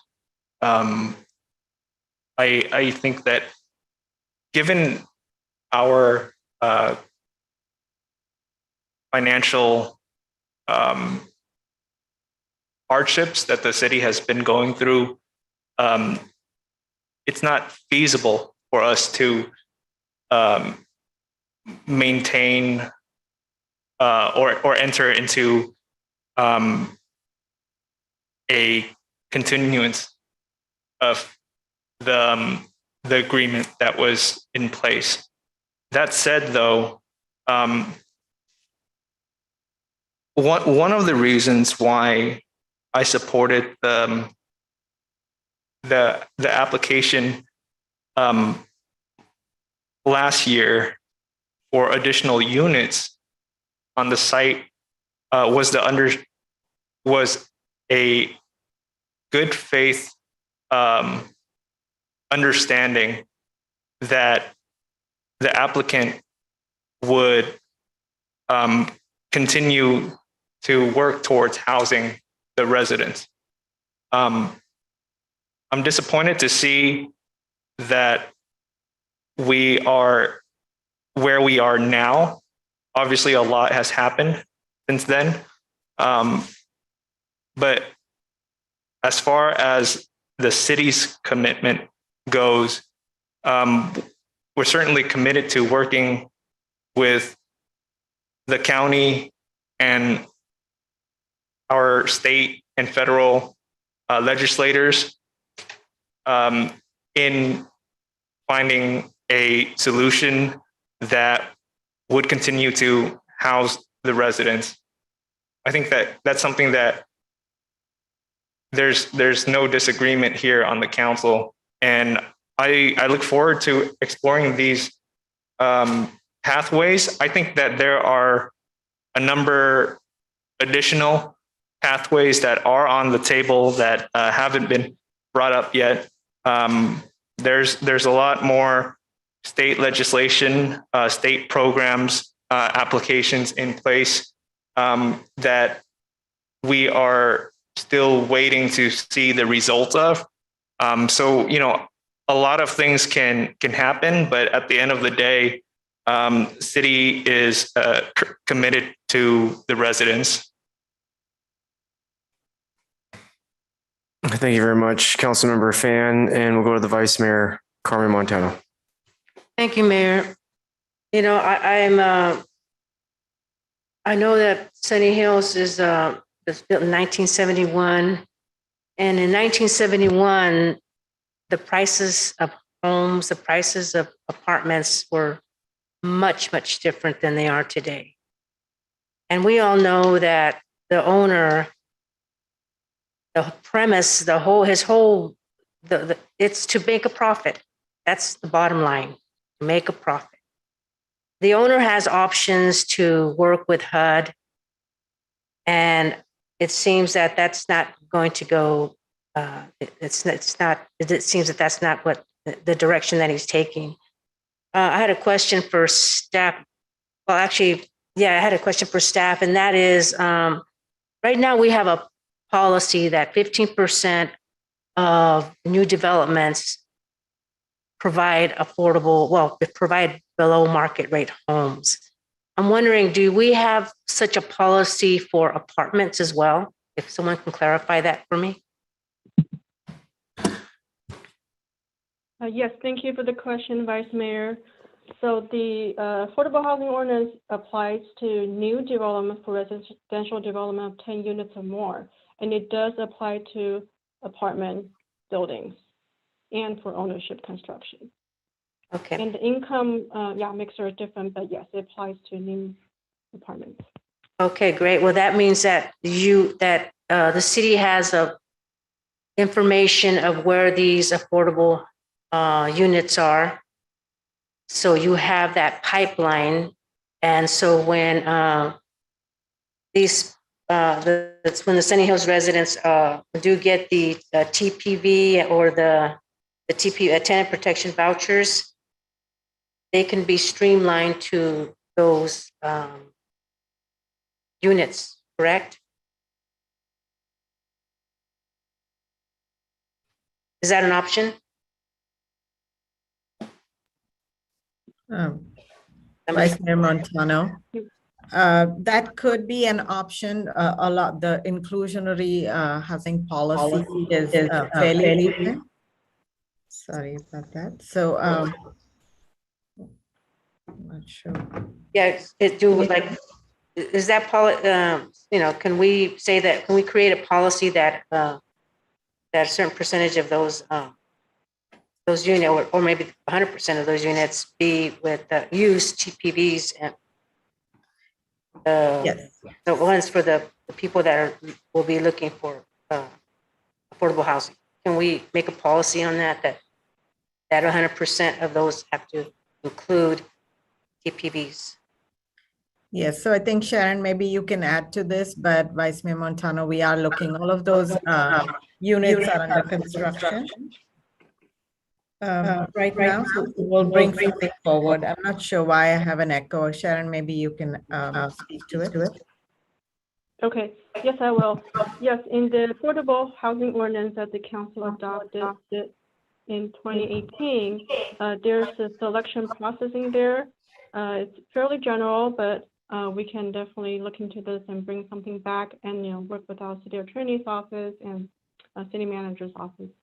Okay, and then those that do decide to use enhanced tenant protections, ETPVs, that's throughout the whole county. I'm hoping that staff will know which projects are in completion or which projects are already done, so that way we can let the Sunny Hills residents who decide to who elect to use the what's called tenant protection vouchers for to help HUD assisted families. So, and then the Sunny Hills ones, the ones that are going to be going to be asking for the enhanced tenant protection voucher. That one would be go to the pipeline of our units here in Milpitas, and then the other one would be for the TPV. I just want staff to be on top of it, to know where these developments are in the county and where we at with our housing production here in the city of Milpitas. So I think we need to have some type of policy that we make sure that we streamline those TPVs to those units. That's it. Thank you. Thank you very much, Vice Mayor. Next up, we have Councilmember Chua. Thank you, Mayor Tran. I would like to speak with Mr. Prince. Yes, ma'am. Hi, Mr. Prince. Thank you for your time tonight. If the owner decides to do option 2, affordable units are converted into market rate units, which I think they're leaning towards, my personal opinion. What can you please reiterate again, what can the county do for our residents in Sunny Hills? Sure. Felipe, are you able to answer that question? Yeah. So if the owner opts out of the contract and that's the units converts to market rate, HUD will issue tenant protection vouchers for all the eligible residents. The residents have the option to remain in the unit, or they can take their voucher and go to any other area where there is a voucher program operating. So they can stay anywhere in Santa Clara County or port their voucher to any other housing authority. Then if they stay there at Sunny Hills, they get what's called the enhanced voucher that pays a higher rent than a voucher that's used in the rest of the county. But they will be able to, they have the right to remain in their units at the project if the owner does not renew the contract. Okay, my follow-up question is, will the initial tenant protection voucher, will that be comparable to the market rate that the owner might choose? So for the residents that choose to remain in the unit, they have what's called an enhanced payment standard. So that means that the housing authority will provide housing assistance up to the rent charged by the owner for that unit if that rent is reasonable on the open market for a unit comparable to the one at the project. So the reasonability of the unit rent will be determined by SCCHA? The housing authority uses third-party software that compares the unit and its amenities, its age, to other comparable units on the open market. And so we use that as a guideline for what that unit should go for under the program. Can the owner refuse to go with the third-party determination in terms of the market rate? The owner can't choose not to accept what the rent as determined, by the housing authority, and in which case either the tenant can choose to pay the difference between what we find reasonable, or we would not enter into a contract to subsidize a unit, and then the tenant would have to search for another unit elsewhere. With your experience with other cities with this type of project-based housing units, what percentage do you have in terms of the owner agreeing with the rent set by you? I'd have to get back to you on the specific number. We haven't had a project-based rental assistance project opt out of their contract, and during my recent time at the agency. So I unfortunately can't provide that right off the top of my head. But we can definitely get that information to Sharon to get that back. Oh, yes, please. That would help a lot. So that's good to know. My other question is, so during this time when there is no gap that the residents can stay there until, I know you have dates here, until when the owner opt out to get into market rate, there is no gap, right? The tenants can stay there and have that enhanced tenant protection voucher, correct? That's correct. So as Sharon had pointed out, 120 days before the contract is set to expire, HUD will reach out to us, or reach out to the owner to confirm that they still intend to opt out. And they will also then reach out to us to start the process to issue vouchers to the tenants so that the assistance is available as soon as the project-based rental assistance contract expires, so that there'll be no lapse in assistance for the residents. Is there a possibility that you might run out of funds? So the allocation for the tenant protection vouchers comes directly from HUD, and they allocate funds and vouchers for the families at this project. So it's subject to congressional appropriations, but in our experience, those vouchers have been available as needed. So there's no danger of running out of funds out of the HUD fund, which is federal. Yeah, it's not beyond the risk with any other government program running out of funds, but I would say no. Okay, that sounds really good. That sounds reassuring, this option. Thank you so much. I think that's all I have for now. And I would like to speak with Megan, please. Yes. Hi. Thank you for your time tonight. Thank you. I have a question. The way I heard it, that your offer to us is 20 years. Why don't you go with 5 years? So it's actually a 5-year with 3 5-year extensions. So 4 5-year agreements. So the city could choose to extend to 10 or to 15 or to 20. Or 5. Or just the 5.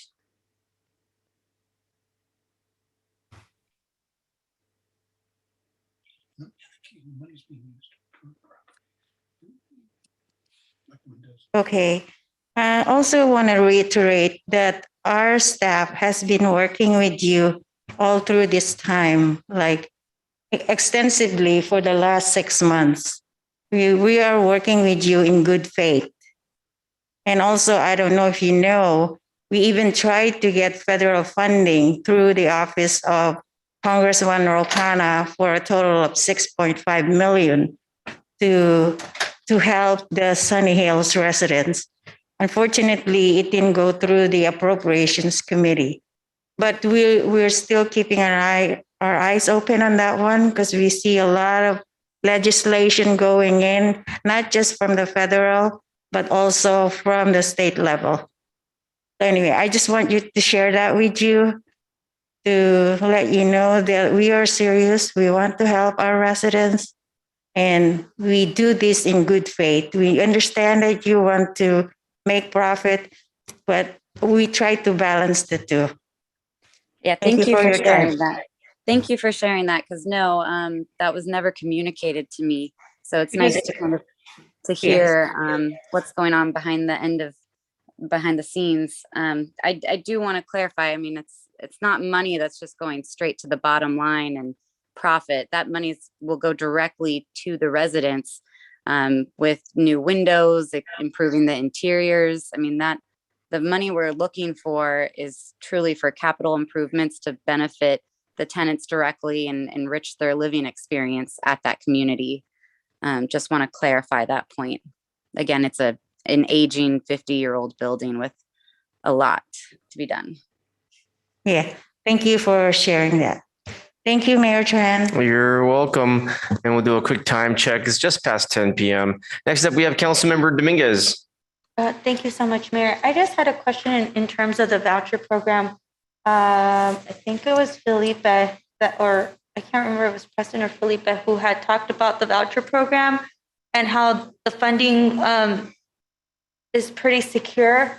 But my question is, if for whatever reason the tenants can't stay at Sunny Hills, they have the voucher, but they may not find the stock. Correct? So you don't guarantee, do you guarantee the stock?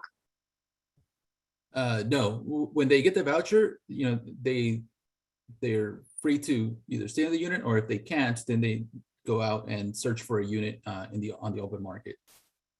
But we do have, when a tenant is struggling to find a unit, and if they need a voucher extension, we provide voucher extensions. And we also have housing search assistance that we provide for tenants who are struggling to find a unit. Okay. I thank you for the service, but I think reality is that even if you have a voucher, as someone who has rented in the past, you can have a voucher, but that doesn't mean that the voucher is going to be enough to find a sustainable home at the rental market at peak time of what it is right now, if they could even find the housing stock. I mean, Santa Clara County has a shortage of affordable housing, and that's why I think we're in this scenario in the first place. So I am really worried about that. I think the ability for us to have the voucher, but I don't feel comfortable enough to say that every person's going to be able to find a home, even if they had a voucher, because that's unrealistic. That's not what I see happening in Santa Clara County. If anything, it's the complete opposite. So I do worry, especially if you have individuals that had a low rent in a contract for a really long time. Their rent is low. It's not at peak market. So their voucher is determined on that, not on, is the voucher determined at the peak market value, or is it determined at the same value that they're getting right now? Do you mean the subsidy amount, or? Yes. Yeah. So I think as Robert pointed out, for residents that stay, the subsidy amount goes up to what would be the fair market rate for the unit at Sunny Hills, a comparable unit. If it rents for the same, we'd subsidize up to that amount, and the tenant would continue paying what they're currently paying. However, if they leave the unit, then we pay up to the payment standards for the housing authority, and those are determined based on a percentage of the fair market rents put out by HUD. Right. In my experience with the people that I've talked to and the clients that I've worked with, that the fair market value of an old building is never going to be comparable to the fair market rate that is out there. It's ridiculous. I mean, I'm not going to sit here and look at my constituents and say that they're going to be able to find a home, because that's not true. And so I think we really, I think Congressmember O'Connor, who's finding, trying to find the funding, which is actually news to me as well. But I think that we really need to have some real conversations with our assembly member, as well as Santa Clara County. I think Santa Clara County might be the most, the jurisdiction that may be able to help us. But to say that these individuals are going to be okay with vouchers, I don't believe that. And if you're a renter, that's not true. It's not. And so I think that we have a real problem in our hands where, again, displacement of individuals is not something that I'm not, I definitely want to make sure that I know we're all trying. And I know there's a lot of history behind this project. Personally, I think that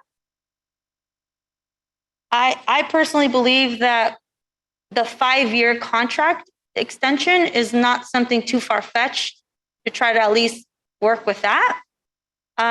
Personally, I think that the $250,000 for capital improvements, I think there has to be some conversations around that, because I know that has been something we've already done, and I know there's also been feedback on what really has been happening with that money. So I hope, Megan, you understand that as a new member who has followed this for a while, and I was in that transition team right in the middle, I do hear the concerns that came from that. So it's hard to also say I'm supporting a 20-year extension or even 15 or 10 years, because I want to know what happens every 5 years and look at those reports and see how that money has been invested back. And so I think for me, I am really concerned about the displacement of these individuals. I would support a 5-year extension and trying to figure out where we could get that money. I feel that we may be able to figure something out with the collaboration of the county. I feel that this conversation, for me, there's still a lot of elements that are missing. I think we could continue the conversations. So that's where I'm at right now, is just trying to figure out a resolution for these individuals, because this is displacement. And this is how individuals, unfortunately, get pushed into homelessness. And so I'm not going to sit here and say that we have tried everything. I think staff has, but Megan, I think we still have some areas where we could have a conversation with maybe other representatives, other entities that may have a cash flow that we unfortunately just don't have, especially now with COVID. But I do think this is a regional issue, and I think we all need to try to get to a resolution. And again, I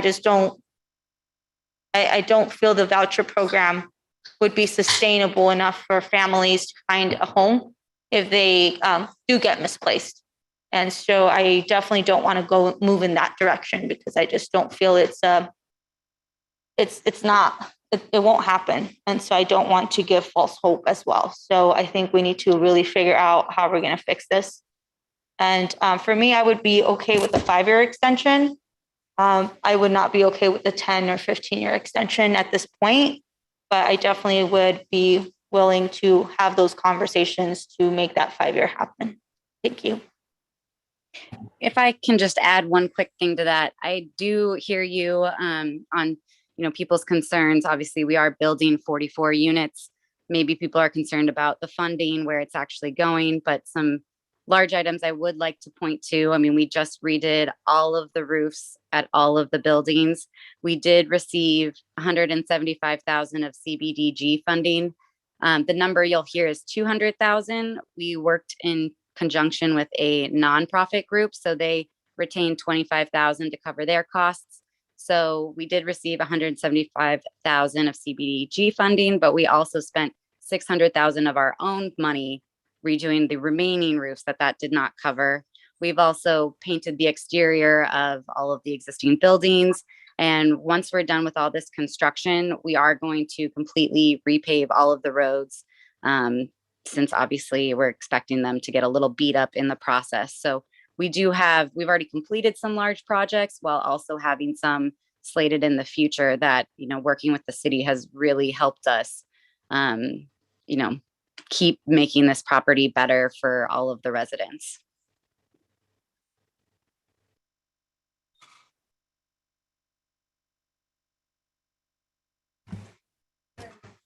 Comments. Thank you very much, Megan, for those comments. I am going to go ahead and yield my time to my colleague. Thank you again. Okay, do a time check here. Time check. It's 10:15. Next up, we have Councilmember Chua. Thank you, Mayor Tran. It's going to be quick. I just have a couple of questions, simple questions to Mr. Casas. Mr. Casas? Yes. Hi. The way I understood it when you explained it to me earlier, the market rate determination is not based on the current rate. It's actually based on a software that you use from another third-party vendor. And I would think that market rate determination is not based on what they're currently paying. Am I correct, or can you please comment on that? Yeah, the rental data is current. it's updated constantly. So it's it's live data that we're comparing against to see what's actually happening in the market. And then so we can make sure that our payment standards are set at a correct amount to what residents or participants need in order to find units. Right. Okay, I wanted to clear that because it's not what they're paying now. It's actually the market rate that is determined by the software. And that is the voucher that you're going to pay. Am I correct? So yeah, for the residents that remain in their current unit, that choose Right. to stay at Sunny Hills, it'll be whatever that unit is worth on the open market. On the open market. Okay. That's good to hear. Thank you, Mayor Tran. You're welcome. I appreciate it. All right. So that's item number 14. I want to slow things down and take a look at our Sunny Hills residents and those that we deeply care about.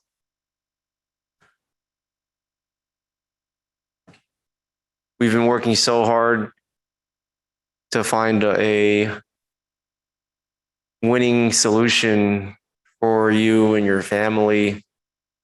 We gave all the money that we have, 1.25 million US, in that account that we have for affordable housing, the account at City Hall, the account at City of Milpitas for affordable housing is no more. And so that's why I think you hear the discussion tonight as a sad one.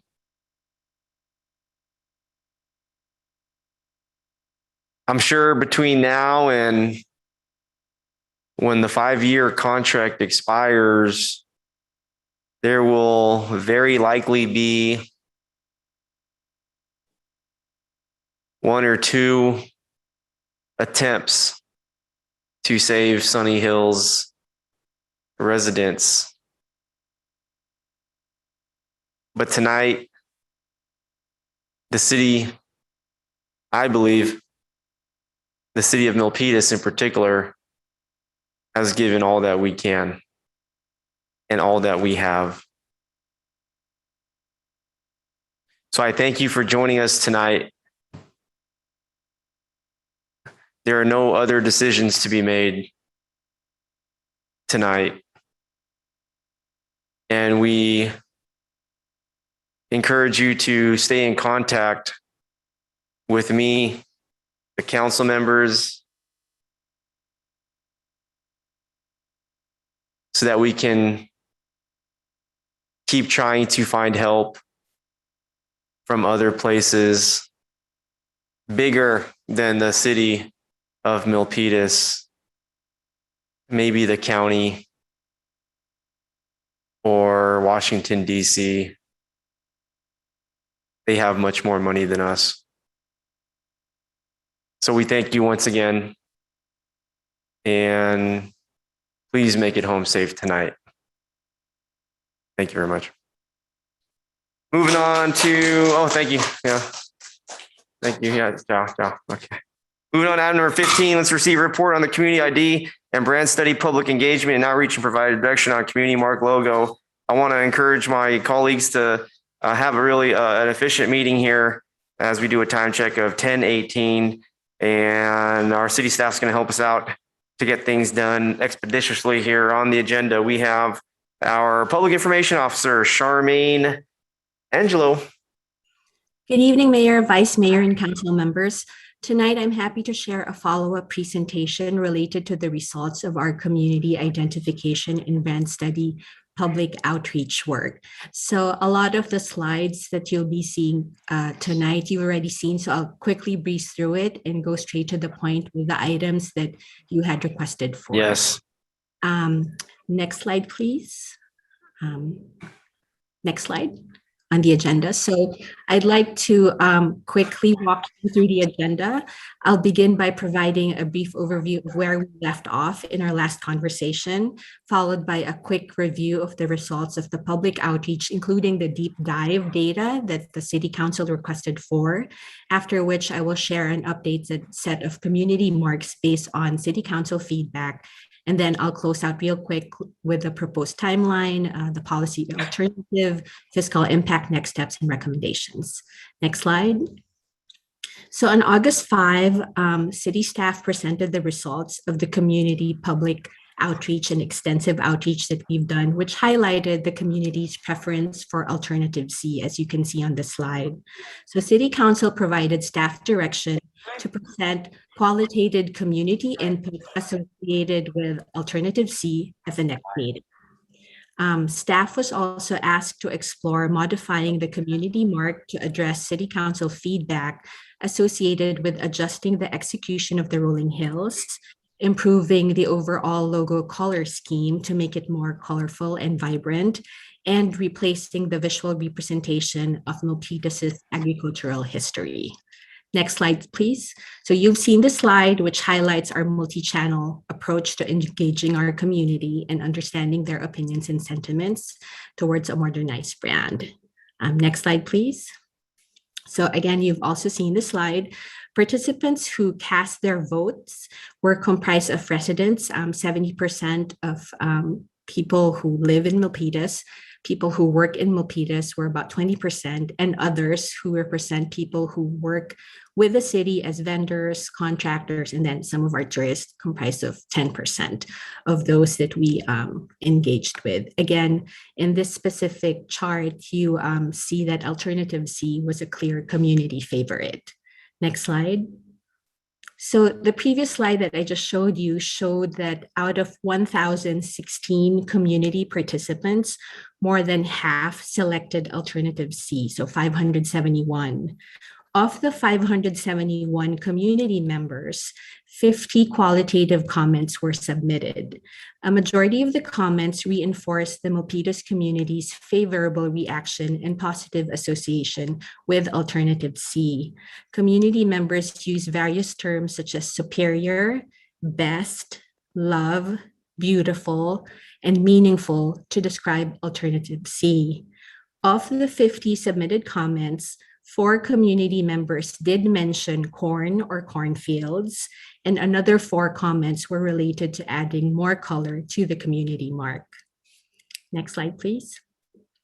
So the slide before you highlights some of the very positive and favorable comments from community members.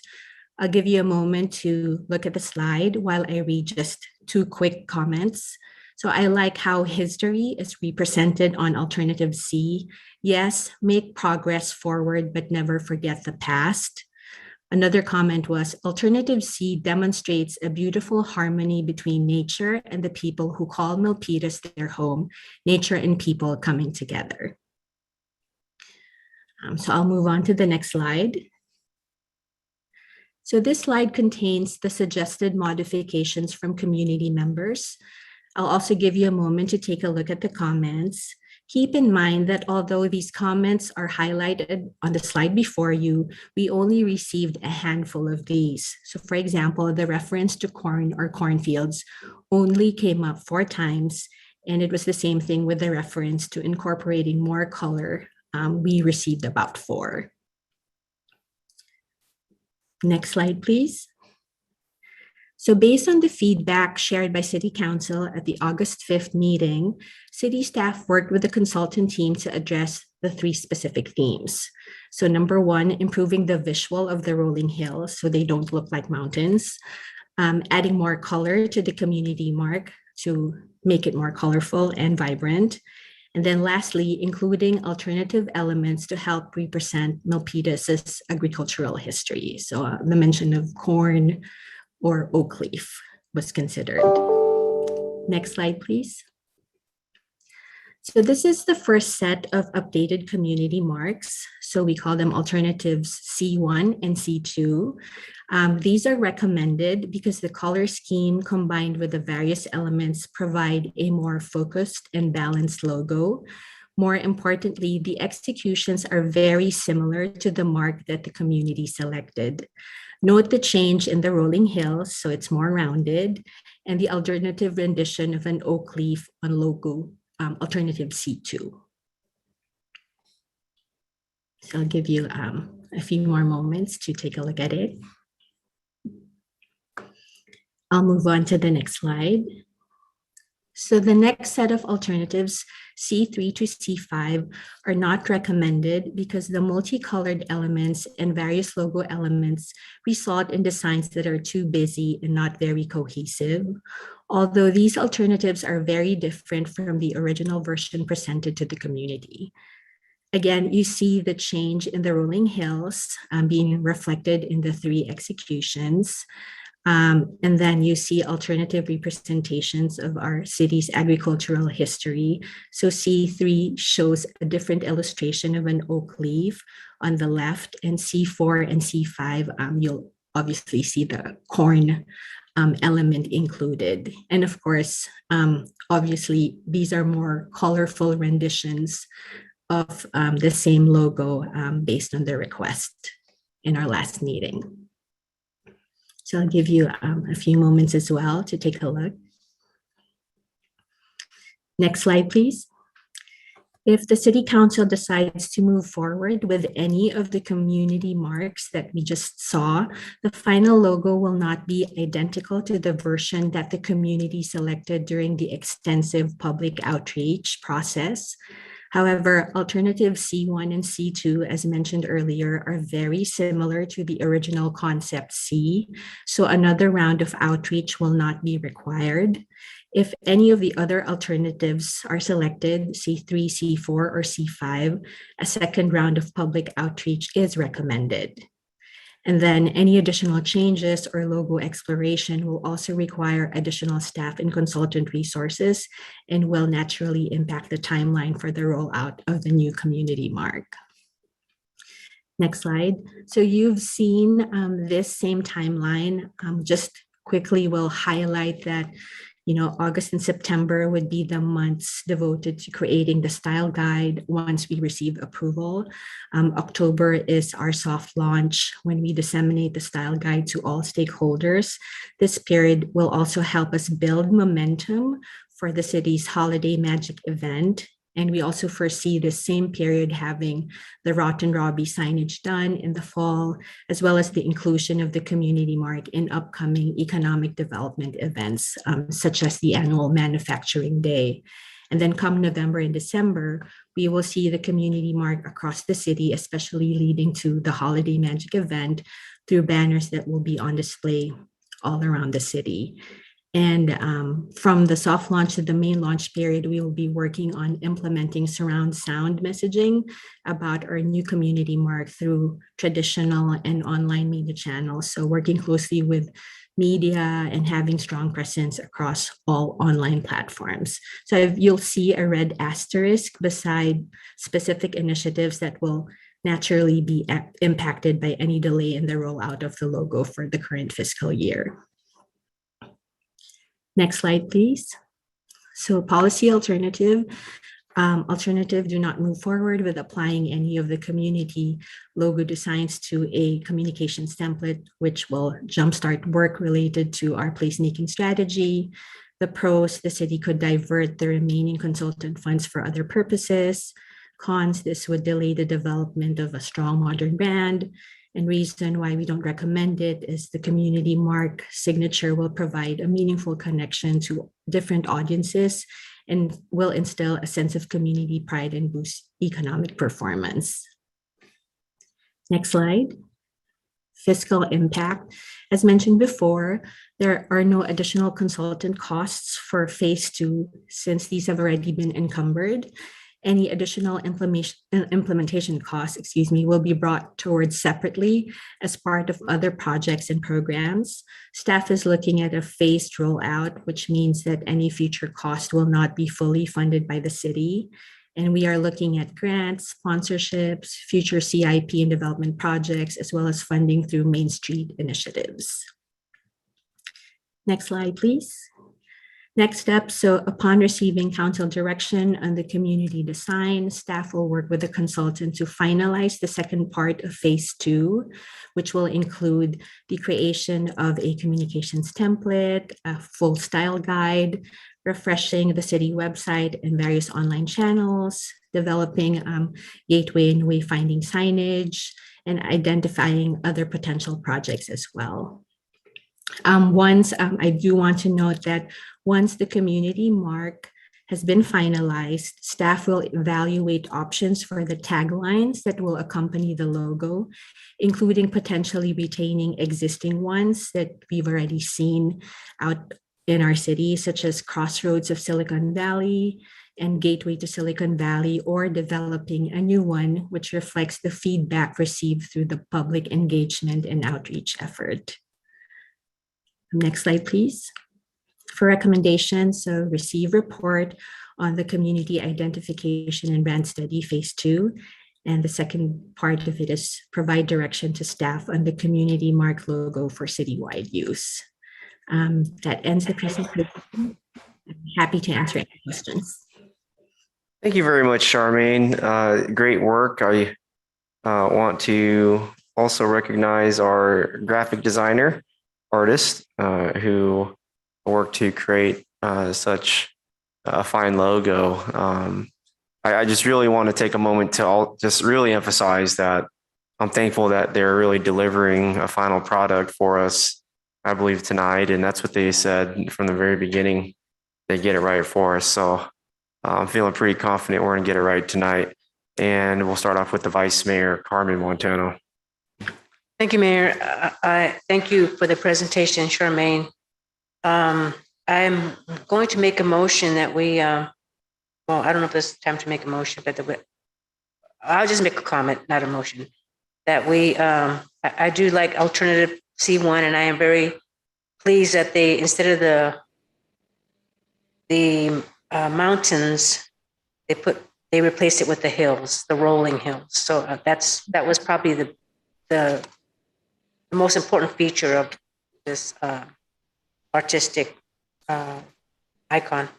So yeah, I'm C1 is probably the best one that I would choose. Thank you. Fantastic, Vice Mayor, and we'll continue the discussion here expeditiously, if we may. Anybody else would like to make a comment? I know we've seen the options tonight, and we're really at the finish here. And if anybody would like to make a comment, I agree with the Vice Mayor for that same logo. I think the hills part really, if you're looking at the feedback from resident comments, definitely hit the mark. Okay, Councilmember Dominguez. Thank you very much, Mayor. First, I want to foremost thank our community for your partnership and for your engagement. I definitely agree. I really do like the alternative. I think the hills, the rolling hills are definitely more relatable with Milpitas, and all of us love our hills, and there's a lot of history there. So I think that is going to be a really good selection that is going to help Milpitas move forward and really be that gateway that we all know we could strive to be. So thank you so much to all of those out there that participated. And thank you so much, staff and the consultant for really, and the artist for putting this forward. We really do appreciate you taking our feedback and really coming up with a design that I do believe represents our city. So thank you. And next up we have Councilmember Chua. Thank you, Mayor Tran. I like it better now with the more enhanced coloring. It's not too pale. Now I think it's just right. That being said, I don't know if Councilmember Dan is going to say something. I was going to make the motion. I move to have alternative C1 as our logo. Oh, fantastic. We'll go to Councilmember Dominguez. I second. Okay, I don't think we need a motion for this. Councilmember Chua just made a motion, right? Yeah, I think I'm speaking to Councilmember Chua. I think direction's been given here to go with that that option. So for Charmaine here. Was it C1? Is it? Yeah, C1. Okay, there's consensus here, and we're providing direction. Charmaine, C1. That's our final answer. We made it. Yeah. Thank you, I- Mayor, Vice Mayor, and council members. That's great news. C1 it is. Yeah, I'm so happy. I was telling the city manager this is my next tattoo. I'm getting this design here, so it'll be my third Milpitas. And I said we better get the color right on that. Oh man. All right. Okay, moving on. Item number 16. Let's approve and authorize the city manager to execute a general services agreement with Brightview Landscape Services for landscaping services at various city facilities for the not to exceed amount of $581,300 for the 5-year period, subject to the annual appropriation of funds. This item for the benefit of the clock on the wall tonight. I know I was looking to put on consent. We had an objection from the vice mayor, and so I want to go to the vice mayor right now. If it's okay, maybe you can ask. Well, you know what? Let me pause here. Let me stop everything I'm doing. I want to go back to item number 15. If there's any public comment, we have members of the public here. I apologize. That's my fault. Item number 15, public comment, 1 minute on the logo. If there's any comment, Mr. Montemir, come on up. I got to get it right here. Thank you. Yes, please bear with me. Okay, item number 15, logo, Mr. Montemir. Let me go over here. The microphone over here might be working better. Yeah. Very favorable survey, of course, 1,000 plus people, and very presentable. Should I mention simplicity is beauty, or it's really enhanced. Thank you. Thank you very much, sir. And I'll look to the internet to see if there's any public comment from the internet. I don't see any public comment. Thank you very much. Moving back to item number 16. Thank you, everybody. A couple times now, a couple of meetings, I got a little too ahead of myself in this agenda here, so I'm sorry. All right, item number 16 here. I've already read it. This is for the Brightview Landscape Services, and I want to ask to go straight to the Vice Mayor for her direct questions. We have our Director of Public Works, Tony Endaw, to answer your questions, Vice Mayor. Get your microphone, yep. Thank you, Mayor. Yeah, I just a few clarifying questions. So some of my concerns on this item is that, first of all, it's for 5-year period. Why 5 years? I mean, I think maybe 3 years is more appropriate. If you can tell me why it's 5 years instead of 3 years. The other one, the proposed bids. Usually when there's bids, you put the number, how much price, you know, what's the cost, not the price, but the cost. And I didn't see any cost here, because by law, we are supposed to give the bid to the lowest bidder. And there's nothing in here that shows the cost. So I had a concern about that. And the other thing I did look, it's not a local agency. The corporate office is out of state. And I think we're trying to move to hire local or statewide, something that's not, out of the state, the businesses. So, and I think Councilmember Chu also mentioned something about that a while back about trying to get more local businesses that our city contract with local businesses. So that's another concern. And then the last concern is, we have this weed abatement, and the contract doesn't show that it's covering medians and streets. It shows only facilities. So if I'm wrong, because here says locations, areas of work, at 11 sites, and these are all city sites, city facilities, but I don't see outside the public sites, the medians and streets. So, and those are my questions. Those are my concerns. You can answer. Thank you for your question, Vice Mayor. I'll go ahead and answer questions from the bottom up. So I'll start with your last one and then work my way backwards. Good evening, Mayor, Vice Mayor, City Council members. Tony Dye here with your Public Works Department. Vice Mayor, your first question, just for clarification, this is just for maintenance of the landscaping at our city facilities. So it's not inclusive of the weed abatement work that our Public Works Department does at our street medians and street right-of-way. So the two different issues that are addressed here. So that's number one. Number two, about the local agency concern. So Brightview, even though their local headquarters is out of state, they do a lot of business here and just in the Bay Area and state of California and a lot of different places. As a matter of fact, they are currently under contract with us to maintain 26 of our parks, and they do a very fine job maintaining those parks right now. So we have history with knowing how they perform their work. So that's a good news on our part there, and it was good that they did come in as a top candidate for this work here.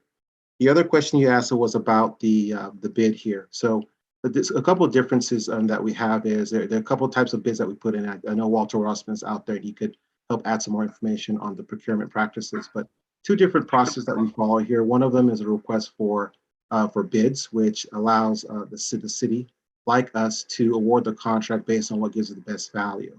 The other one is an invitation for bid, which is a low bid process only.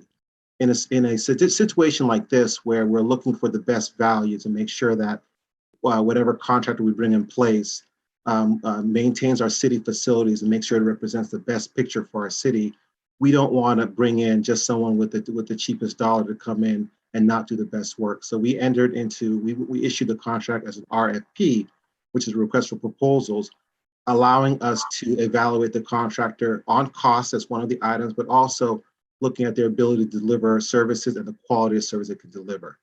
And we had subject matter experts in our Public Works Department, which reviewed all three proposals from the contractor. And Brightview came out as a number one based on price, execution plan, and ability to do the work that they say they can do. And then the last question you had was about the term of the contract.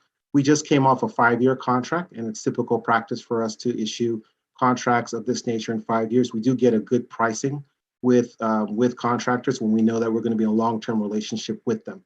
So the 5-year contract we just came off of with the previous contractor is set to expire really soon, and we issued this with another 5-year contract again, knowing that we had a long history knowing that they're going to have a long history relationships with us. They give us the better pricing based on a longer term being our partners. So I hope I answered your questions, and I'm available for more. Okay, thank you so much, Tony. So what were the prices, the procurement prices?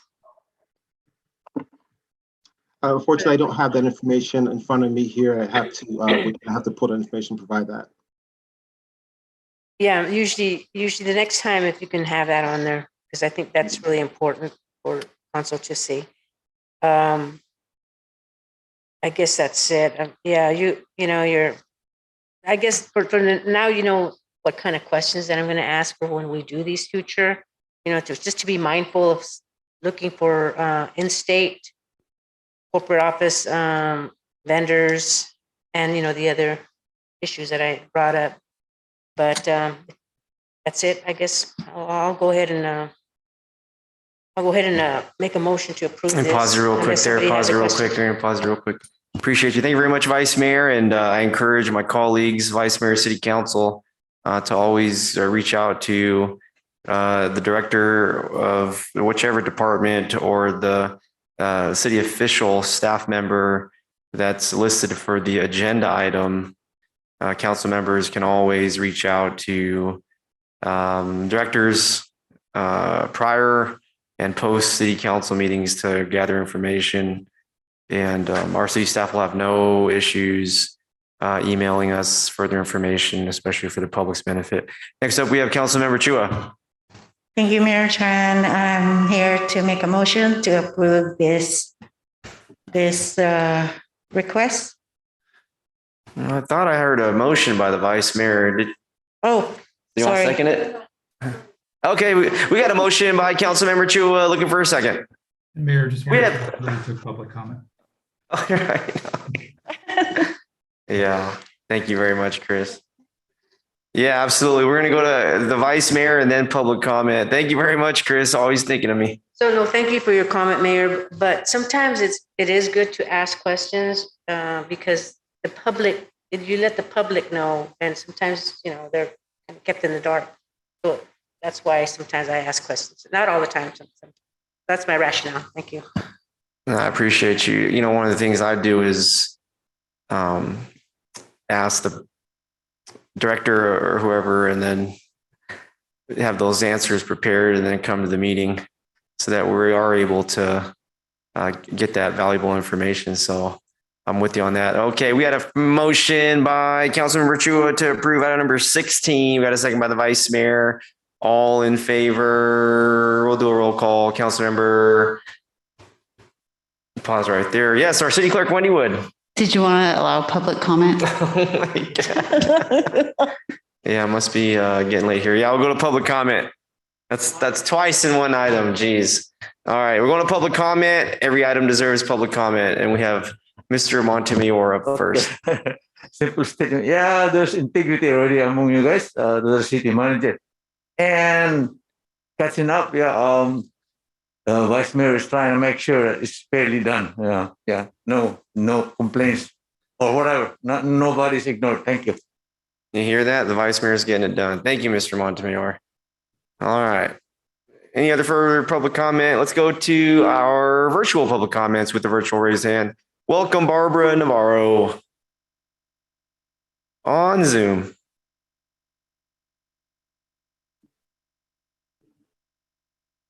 We'll get your microphone. Welcome. Okay, hello, good evening. I thought it was Good a evening. comment that our public works director said that he feels that the company that we have doing the parks is doing a great job. I was kind of wondering how they evaluate that so that even the residents consider that they're doing a great job. Maybe they're not doing such a great job at some of the parks. And I would beg to differ with Hall Park. Thank you very much, Barbara. Thank you for the comments. Yeah, we are constantly working, and we will reach out to you. Some of us know you personally. We can reach out to you if you want to have a discussion about it. I'll be the first person you can talk to ensure that the quality of life for our parks and our residents and our families are met. And I'll be happy to work harder if we need to get that done. Hall Park, whatever park it is. So I appreciate your input, and so I'll be the one to take responsibility for that.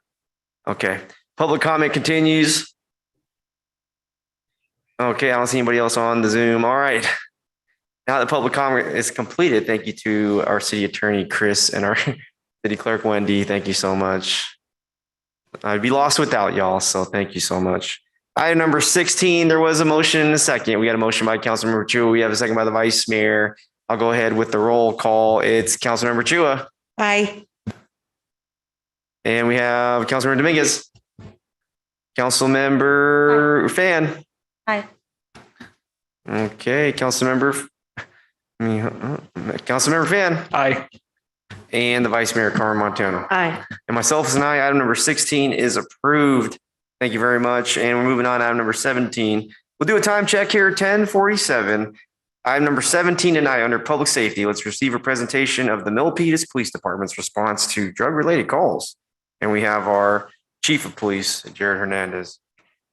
Good evening. Good evening, Mayor, Council, and City staff. It's actually going to be Captain Frank Morales from our Field Services Division that's going to be doing the presentation. So Frank should be coming up on the screen here shortly, and he and I will be available for questions if there are any. Thank you.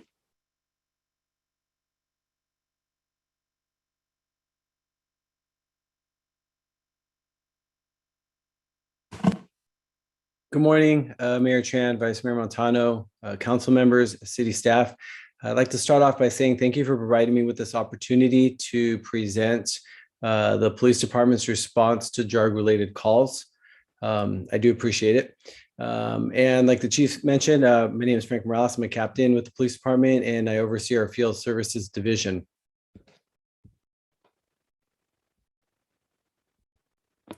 Next slide, please. This evening, I will be going over the California drug enforcement laws, the training our staff receives, what our response to drug-related calls look like, influencing factors and decision processes that officers make, the role of the judicial system, and statistics. To begin with, in 2014, California voters passed Proposition 47. Proposition 47 was significant in the way that we handled drug violations. This proposition reclassified certain drug charges from felony offenses to misdemeanor offenses or charges.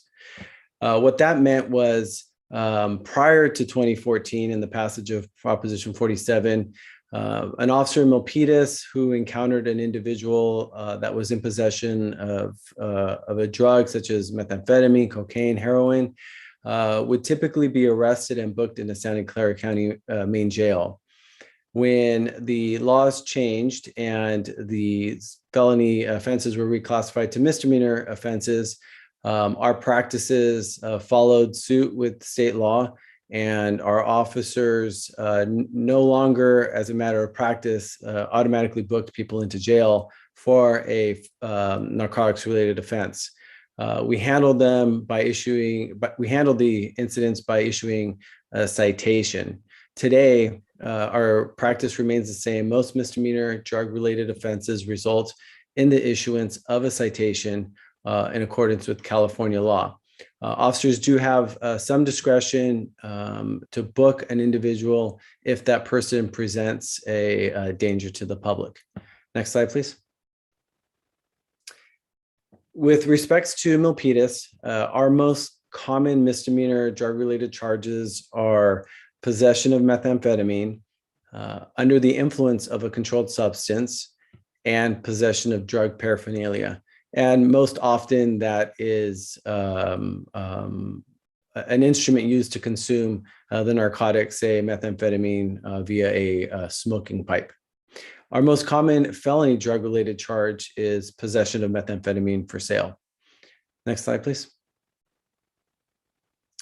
Training is a critical component in ensuring that officers are able to investigate these types of incidents properly. When a new officer is hired, they attend a police academy, and in that police academy, they receive a minimum of 17 hours of controlled substances training. Once they complete their academy, they enter our field training program, which is an intensive process that spans approximately 18 weeks. During the field training officer program, recruits are paired with seasoned and experienced training officers who guide them and properly train them with the investigation of drug-related calls. Upon the completion of the field training program, officers are able to attend a variety of training courses. For example, they can attend drug recognition expert training. This is a 72-hour post-approved course. This course exposes officers to material which covers field sobriety, under the influence, eye examinations, drug classification categories, drug trends, signs and symptoms, physiology of drugs, courtroom testimony, and report writing. This course is important because the officers that attend it bring back valuable knowledge which is shared amongst their peers. Our officers also are able to attend Drug Endangered Children's Training, also known as DEC. This is a day-long training course which emphasizes the impacts of drug use, say in a home by an adult, parent, caregiver, and the impacts of that drug use on a child. DEC focuses on a multidisciplinary approach to ensure that officers recognize the impacts to children, and also allows officers to explore other options in providing resources to these children who are at risk. Finally, officers can attend a variety of courses which are held through the California Narcotics Officers Association. This is a statewide group which is comprised of officers up and down the state with a wide variety of expertise. California Narcotics Officers Association offers over 50 post-certified courses that our officers are eligible to take. Next slide, please. With respects to our response to drug-related calls, we typically are made aware or initiate an investigation into a drug-related offense one of two ways. Our dispatch center will receive a call for service from a citizen reporting suspected drug activity, or via officer-initiated activities such as a vehicle stop or a pedestrian stop. The type of response to these types of calls are dependent on the circumstances. Obviously, the police department will be involved. However, there are times when the fire department and paramedics also need to be involved for instances that involve drug overdose. Obviously, we need the medical professionals there to help. And I would like to point out that as a matter of statute, if we respond to an overdose report, we do not pursue criminal charges in instances like that. So if narcotics are found and someone is believed to be under the influence of a narcotic, we do not file any charges with the district attorney's office. That's because we don't want to discourage people from calling 911 in the event of a medical emergency. When the officer is at the scene, they evaluate and assess what offenses may be applicable to the incident, and again, continually assess if there's a need for any kind of medical attention. Once an officer determines that a crime has taken place and related to a drug offense, the officer has a couple of options. The officer can issue a citation to the individual. The officer can arrest and book the individual into Santa Clara County Jail, or the officer can offer an individual the Mission Street Sobering Station as a resource. Mission Street Sobering Station is run by the Santa Clara County Behavioral Health Department, and they provide treatment for substance abuse, which includes alcohol, drugs, and mental health services. Next slide, please. Officers take a variety of factors into consideration when they are investigating drug-related calls. They're constantly evaluating if there is a mental health component. It's not uncommon for us to encounter individuals who are addicted to a drug and also have a mental health issue. They do have the ability to provide assistance or even place a psychiatric hold on an individual who's arrested for a narcotics violation. In those cases, that person would be booked into Santa Clara County Jail for the criminal offense, and they would also have a 72-hour hold put on them where they would be isolated at a part of the jail where they can receive that mental health, those resources. We also evaluate the likelihood of reoccurrence. As I mentioned earlier, the standard practice now for officers, not only in Milpitas, but statewide, is that when an individual is cited for a drug-related offense, they're cited and released. So there is a potential that they could come back, cause a disturbance. We obviously want to prevent that from occurring. And if we believe that someone is likely to continue to cause issues, then an officer can book a person into jail. We also assess if there's any other associated crimes. It's not uncommon for those that are consuming narcotics to commit other crimes, such as auto burglaries, residential burglaries, thefts from stores. And if we find anything indicating that occurred, we pursue those investigations. We also look at their ability to care for themselves.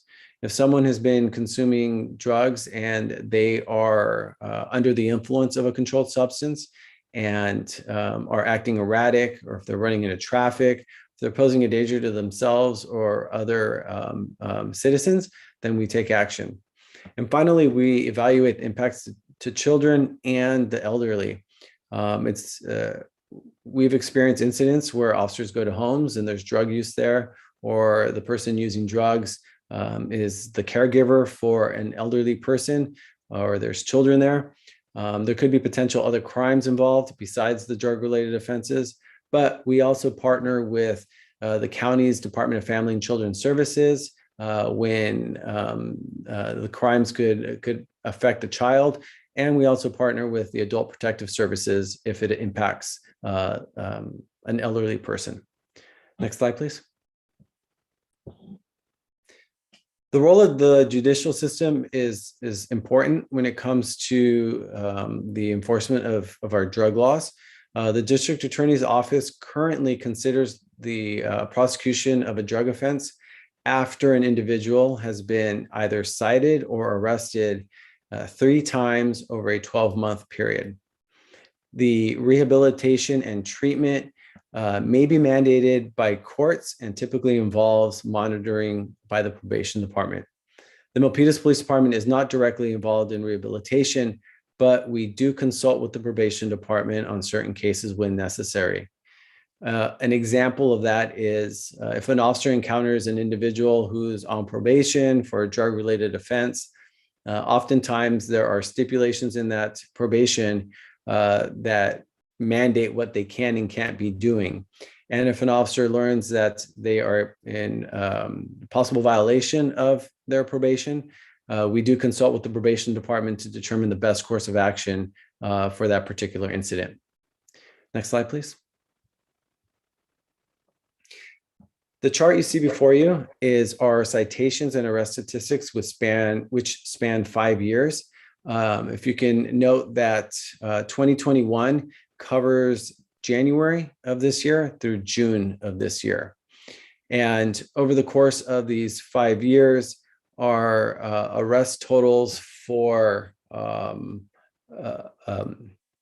these years are pretty consistent, mid 400s to the mid 500s. And in those 5 years, we've arrested 1,439 individuals and cited 1,281. Next slide, please. I also included our juvenile statistics for drug-related offenses. As you can see, in 2020, only 3 were recorded, and we have 3 year to date. It's important to note that with juveniles, they're handled much more differently than an adult. Juveniles are typically cited and released to the custody of their parent. And once we document that drug-related offense, the report goes to the juvenile probation department where they assess the best course of action to rehabilitate the juvenile. As you can see, for felony charges, these are felony cases or violations over the course of 5 years. We have 261, and our misdemeanor violations, we have 3,656. And that number may stand out a little bit. It's important to recognize that with drug-related offenses, an individual oftentimes is charged with multiple drug-related offenses. So it's not just the possession of a drug. Oftentimes an individual can be charged with possession of a drug, being under the influence of a drug, and drug paraphernalia. Next slide, please.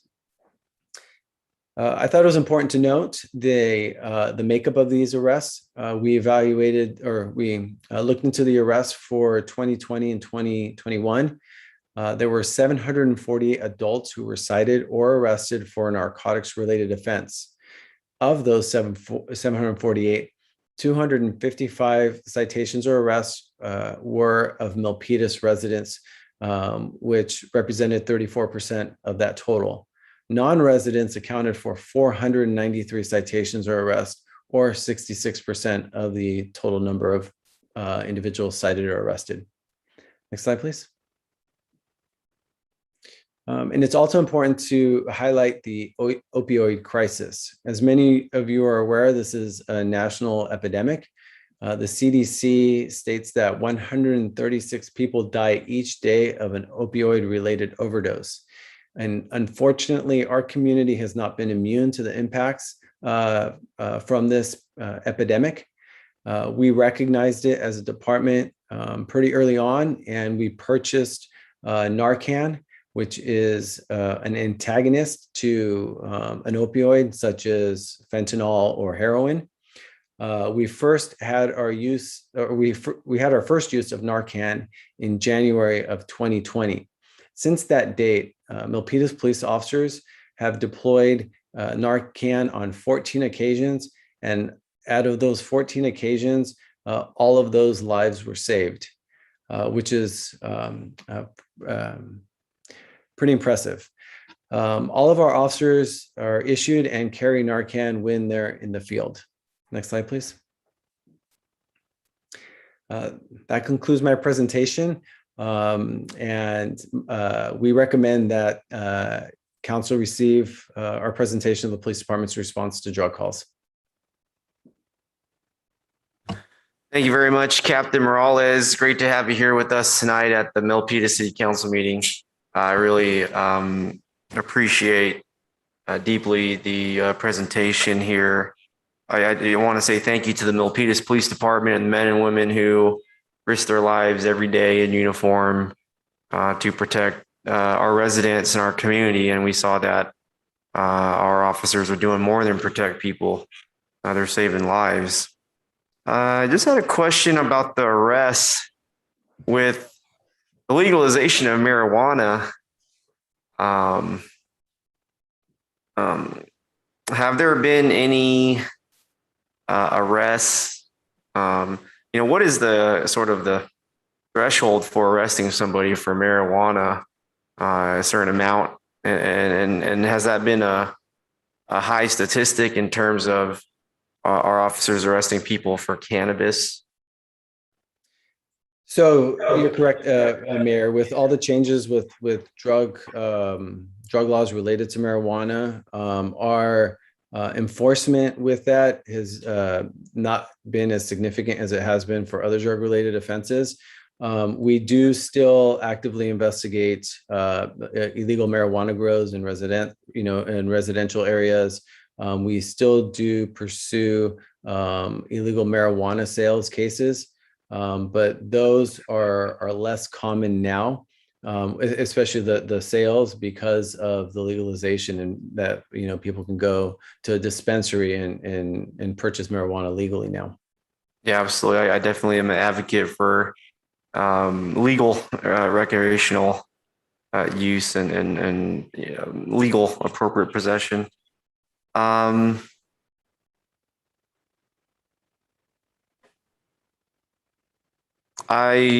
guess I don't really talk about this subject too much, so I do want to ask another question, not just to ask a question, but to make use of this time, because we don't really talk about this item so much. I don't think it's even one that comes up annually, but a lot of folks in town, including myself, will open the paper and we'll read some crime blotter, or we'll see something on the social media where there's an article coming out of Milpitas where there's an illegal grow. We've seen that, I think, over the years for cannabis in homes where they're shutting down the windows and using tons of electricity. How has our police department sort of been proactive in discovering these sites or preventing them without giving away too much of our police strategy? Yes, thank you for mentioning that, sir. Yeah, we work with regional partners, and we learn of suspected marijuana grows in residents. We have detectives that have specialized training or have additional experience in handling those types of investigations. We evaluate it from a variety of angles. Is it organized crime? Is it gang related? So it is pretty resource intensive, but we do take that very seriously, and we do use all of our techniques that we can to identify and take appropriate action to shut it down and prosecute the case with the DA's office. Okay, great. Thank you very much. Our neighborhoods are everything here in town with our families, and I'm very grateful that I haven't read about any grow operation as of recent times. So I appreciate the police work behind it. Okay, I want to do a time check. It's just after 11. Next up, we have Councilmember Dominguez. Thank you very much, Mayor. First and foremost, I do want to thank Milpitas Police Department. Many of you know I do work for a law enforcement agency, and I always tell the chief I pride myself when there's days where multiple law enforcement agencies are really highlighting the work of the Milpitas Police Department. And I could share with you that this afternoon I was literally running out of the office, and someone stopped me. And it was from a different jurisdiction up north. And they said, just want to let you know your department is amazing. You guys had done some work, I guess, in the last couple of days. And so I just want to thank you for making us proud. People, I think, really, these numbers really are impactful data. And it's data that really drives how safe Milpitas is. And despite these numbers that we see on the screen that I know are impactful because one is one, but I need folks to see the bigger picture. And the bigger picture is that we have a police department that has great leadership and is really being proactive and using all the tools, technology included, to make sure that we are getting our hands on these issues. One of the only question that I have, first, I want to thank the slide for putting the slide of opiates on there, because I think it's really important to have that conversation. Fentanyl is a conversation that many people are concerned, not only because of the user end. I'm concerned also on our officers' end, because we are seeing, I think, in the newspaper. And so I wanted to ask if our department has seen any officers that have either experienced some secondary effects from the fentanyl arrest, or how has that impacted our personnel, if any, if we have had any cases. And so that's just my question in terms of not necessarily the user end, but also the protection of our officers. Thank you for the question, Councilmember Dominguez. That's a really important issue that you bring up. Fortunately for us, we have not had an exposure. And with the city's support, we actually purchased a drug scanning tool, which enhanced the safety of our officers. So an officer can pick up a baggie and they think it's methamphetamine. In previous years, we'd have to open the baggie, get a sample, put it and test it.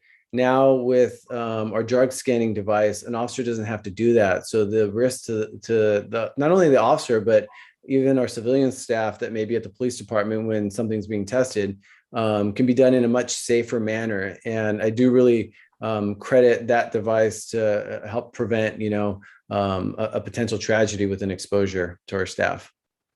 Perfect. Thank you so much. And I keep looking at the chief because I'm used to seeing somebody here present. Like, oh, you're on the iPad. But thank you so much, Captain, for that information. That definitely makes me very proud of this department. So thank you so much for that. The other question that I had in terms of the methamphetamine arrest, could I go back, staff, to the slide that shows the numbers of people who, of residents versus non-residents that are getting arrested for these types of crimes or charges or getting citations? There was a slide there.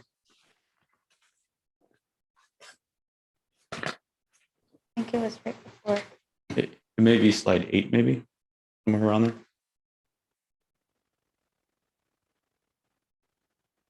Oh, it's after that. A little bit more. One more. Thank you. Oh, one more, sorry. There it is. I think this information is really, really important. And the way that I see this data is, I know that there was some folks asking me questions in regards to the cameras and how has that really helped impact our ability for officers to arrest people that are coming through our town, or maybe you providing partnerships with other local jurisdictions to get an arrest. I was wondering if maybe you could just touch a little bit on that, because I think this data really accounts for how effective some of the extra technology that we have been using in this city to really stop some of this crime that's passing through the city. I'm just wondering if you could maybe touch on that a little bit. Frank, did you want me to handle that, or did you want to do that? Yeah, it's up to you unless you want me to cover the flock. I can. So the council did approve a citywide license plate reader and citywide camera project. And back in September of 2019, I believe it was, we started installing that technology. We have 20 license plate readers in town now. And what those are designed to do is to alert us when a vehicle drives past that's either stolen or wanted, or is involved in like a missing persons case. And so I won't give the location specifically of those devices, but we do get literally daily notifications of wanted vehicles. And oftentimes you find that narcotics offenses are also involved in other crimes, such as auto theft. So it is true that the technology that we deploy that was approved by council and supported through the city manager's office has accounted for a number of these. Perfect. Thank you so much. Really appreciate the information. Thank you so much again for the work that all of you guys do. And Captain, I can't see you, but thank you very much for everything and a great presentation. Really appreciate the data. Thank you, ma'am. Thank you. Thank you very much. All right, do a time check here. 11:15. I believe we'll have one more item after this. And so let's try to get out of here before midnight. All right, next up we have Councilmember Chua. Thank you, Mayor Tran. I'm going to be brief. First, I just want to thank the Acting Chief Gerard for doing this presentation. I think I requested this at one point. And also thank you to Captain Morales for such a concise, detailed, and very informative, data-driven, and statistically good, because I like data. So thank you so much.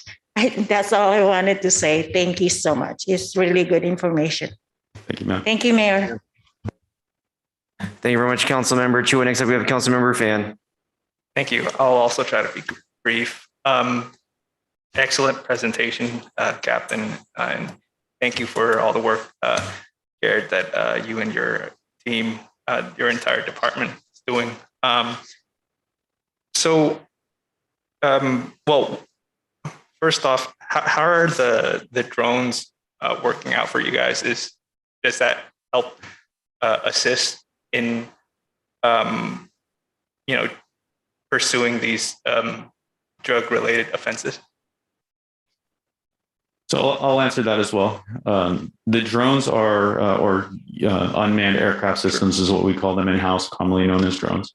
They are highly effective and they are a tremendous tool. We use them, I would say, on a daily basis. In fact, during the council meeting earlier, there was one deployed because a person had ran from us in a stolen vehicle and was jumping into people's backyards. We used it for a missing persons case on the east side of town recently. We used it for so many different occasions. And so they are tremendous. To be able to speak to a percentage of narcotics related offenses that they've aided in, I can't speak to that. I do know that we have used them in narcotics for sales cases to conduct surveillance and identify suspects selling narcotics. And I'll leave it at that. Sure, thank you. Yeah, like any technology that we can implement that would help keep harm out of our officers' ways and can assist in a way that really speeds up the process. I'm all for. So if you go to your safety conferences and you see other cities implementing new technologies that help not with just drug-related cases, but just in general, please don't be shy to bring it forward. At the very least, for us to have a discussion about. I think the council has historically been supportive of those efforts. My other question, I guess, it's somewhat more of a policy question. When it comes to drug-related offenses, and I would presume that there's a scale, but how long does that stay on an individual's record? Well, when someone is, sorry, Chief, were you going? Go ahead. You probably know better than I. Well, that's dependent on the court system. Once we issue a citation or we make an arrest, then that's worked through with the DA's office and then prosecuting it. Once they are convicted of it and the case has been adjudicated, then it remains on their record. My understanding is that individuals can petition to have that removed or expunged from their record, but I'm not 100% familiar with that process. Let me pause you right there to get the audio. That was kind of a different sound we're not used to here. Hopefully folks at home aren't impacted too much. Sorry, how is it now? Okay, carry on. You sound great. Oh, sorry about that. So with respect to staying on someone's record, that's dependent on the court system. The DA's office will file charges, and once the case is adjudicated, it remains on an adult's record. And an adult does have an avenue to have that expunged from their record, but I'm not familiar with that process. Sure. Would you happen to know if it is within the purview of cities to influence that process or create their own? I don't believe so. I'll jump in. The city would not have any influence of the state's policies as far as timelines. The district attorney's office does have some discretion in charging, and they may hold a case in abeyance as long as somebody doesn't, come back again. And we have a drug treatment court in this county, and there's a specific judge that deals with those types of things. And I don't know that the city would have any influence in those timelines. The DA's office is aware of drug treatment and the benefits of drug treatment. And that's kind of why they went to that policy with 3 arrests in a 12-month period, because they really are trying to push for rehabilitation and getting people drug treatment. Thank you. Even though we don't, I guess, directly affect that process, I know that oftentimes we communicate with the DA's office. I would love, if possible, in the future, to explore a partnership or some kind of program where individuals who, if it's a minor petty drug offense, possession, for example, that to a certain scale, if individuals have paid for their actions, have done their time, have gone through proper rehabilitation, they've demonstrated good character, and they're trying to get their lives back together. If they can go through a process that would expunge their records, because I know that the moment that it gets on it gets on your record, it stays with you for a really long time, and it does have an impact on your opportunities, whether it be housing opportunities, education, job opportunities. It hinders the pathway for folks who are trying to get their lives together. And so if that's something that you see this department partnering on with the DA, or if there's something there's an initiative regionally that's already in place, I'd love to hear more about it.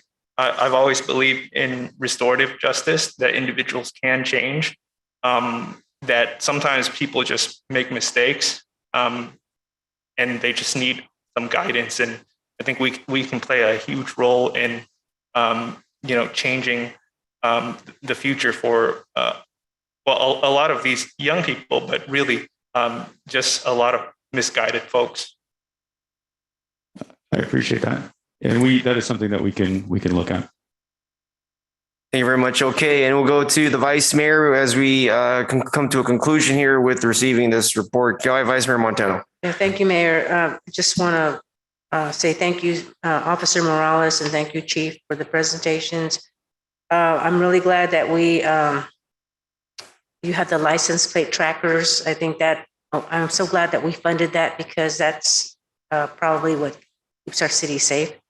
A question on the drug possession amount. When you said they're misdemeanors, how is it?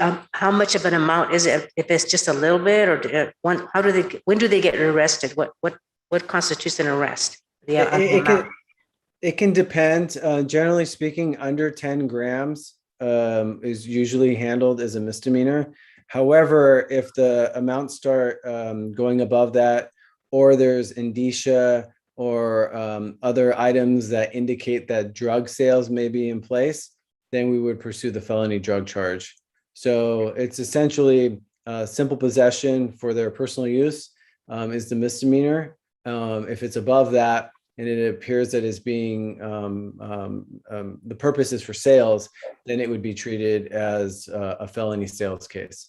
Okay, great. And then the other one was, I know there's been a new law where before, if a thief, I guess if they stole something that was less than 200, they wouldn't be arrested. But now the bar has gone up. So one of the complaints that I've been hearing is that out in the community is that now you can't. The officers their hands are tied because what happens is that it's a revolving door. They steal something, but it's under 900. They just keep stealing. I mean, I've even seen in the news where the store clerks don't do anything because it's less than 900. And so it's one of those things that is conundrums that you wonder, well, where about our society. And then lastly, I'm really glad this type of information that you gave us. It's awesome for the parent project because I think you said you're going to be bringing that parent project back. That's I'm kudos for that. So thank you so much. The public needs to know this information because normally they don't. So great, thank you so much. Thank you very much, Chief. For the presentation has been received. We'll go to public comment. 1 minute tonight. If there's any public comment here in the chamber, please let it be known. Ms. Montemayor, come on up. Yes. Right there. Yeah, we respect. Whenever there's a call, we should respect because they're trained. In other words, there's already a problem in a circumstance. So in other words, it's disturbing already. So there is a call. They don't come and investigate or arrest if there's no need for the call. Thank you. Thank you very much, Uncle. Okay, great. Anybody else from the chamber? I don't see anybody else with the public comment. Looking on the Zoom online. If you're with us, attendees, I see you. Thanks for being here with us tonight. I hope your computer is not asleep. I do see your name as a participant. I see no virtual raised hands. That's it with public comment. Item number 17 is complete. Okay, here we go. We got one more here for us tonight with the 3 remaining items. And I would like to go with a couple of motions here. Let's make it happen. Let's see. Item number 18 and 21. I want to treat that like a consent item. Seeing how those 2 items were always on our agenda every single time. I'll just look to approve it tonight. I second that. Yes, you can. I'll move to approve it. We have a second from the Vice Mayor. I do want to go to the public comment. Seeing no public comment, moving on to participants on Zoom. This item will be back at the next meeting per usual, plenty of opportunities. Okay, so I'll move to approve item number 18, item number 18, item 21. We have a second from the Vice Mayor. And let's go to Councilmember Chua. Aye. Councilmember Dominguez. Aye. Councilmember Fan. Aye. Vice Mayor Montano. That's an aye from the Vice Mayor. Myself is an aye. Items number 18 and 21 have been now approved. Thank you very much. Number 19 was on consent. Very good. Which leaves us to item number 20. Let's provide direction to staff to work with the mayor and vice mayor. Submit a letter opposing Senate Bill 9 coming from Senator Atkins regarding housing development. I want to make a motion to limit discussion to 3 minutes per person.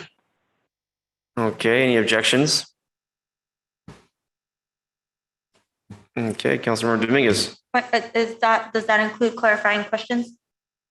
I think for point of information or point of inquiry, this is the vice mayor's item as listed, so we can certainly go to answer the questions you may have. Perfect. Thank you very much. Okay, Appreciate the no consideration. problem. Okay, well, hearing no objections to the motion to limit discussion, I will go ahead and move to limit the discussion to 3 minutes per person after the vice mayor kind of presents here. If we can get our city staff to get the clock going, the timer. Oh, city clerk, sorry. There you go, there's 3 minutes. And because the vice mayor is presenting this, you know what, let's just start it now, 3 minutes. Okay, vice mayor, please. Oh, let me get your microphone and go. Okay, thank you. Thank you, Mayor. That's my bad. So Yeah. I brought this up and asked the mayor if we can move this forward. Many other cities are doing it throughout the state. The whole premise of this bill is to eliminate single-family zoning. It strains our local infrastructure. It also creates lack of parking, and most importantly, it doesn't really guarantee affordable housing. So, and also this bill will protect the value of people's home investment. And the California League of Cities is against this. Also, Cities of Santa Clara County Cities Association, we voted against it. It takes away the integrity of the neighborhood. So this is why I'm moving forward with I'm proposing that we make a resolution against this. Like I said, if this bill does not guarantee affordable housing, and it really, and the biggest one is it takes away our local control, our local jurisdiction. So that's why I'm moving forward with this. And I want to thank staff for drafting this. Thank you, Ashwini. I know she was the one that did most of the work on this. Thank you. Okay, great. Thank you very much, council member. Pardon me. Disregard. It's getting late. Thank you very much, Vice Mayor Montano, for presenting the item. We're going to get to the council discussion, but let's go ahead and take care of public comment. First up with public comment here in the chamber. We're doing 1 minute tonight for public comment. And we're looking for anybody in the chamber that would like to make a comment about item number 20. Item number 20, if there's anybody in the chamber that would like to comment, now would be your time. If not, okay, that going once, going twice, gave you a chance. Now we're going to the Zoom for public comment. I see a couple of virtual raised hands. Thanks for being here with us tonight. And first up, we have Aaron Eckhouse. 1 minute.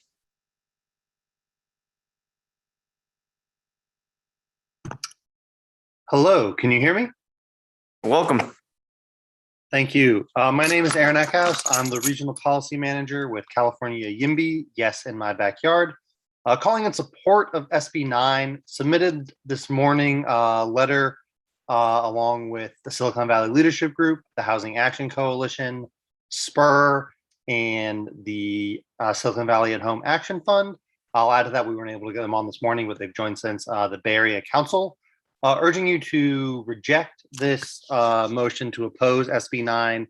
It's a bill that would create modest changes in individual neighborhoods, but those changes aggregated across neighborhoods around California could create a significant change in terms of creating more housing opportunities, including more home ownership opportunities for people at more income levels.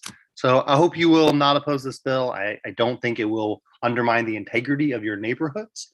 I think it will give some more opportunities for more people to live the California dream. Thank you very much. Next up, we have Corey Woolback.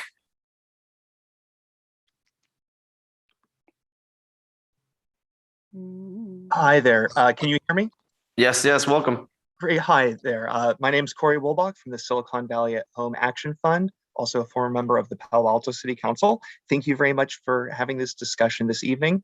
And I just want to say, I want to clarify what this bill does. Right now, if you have a single family home and you decide to rent it out, you're not required to rent it at below market rate. You can rent it for whatever you feel is appropriate market rate.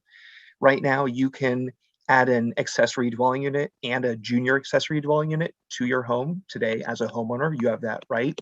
So you can turn your current home into 3 homes with your main home, an ADU, and a JADU.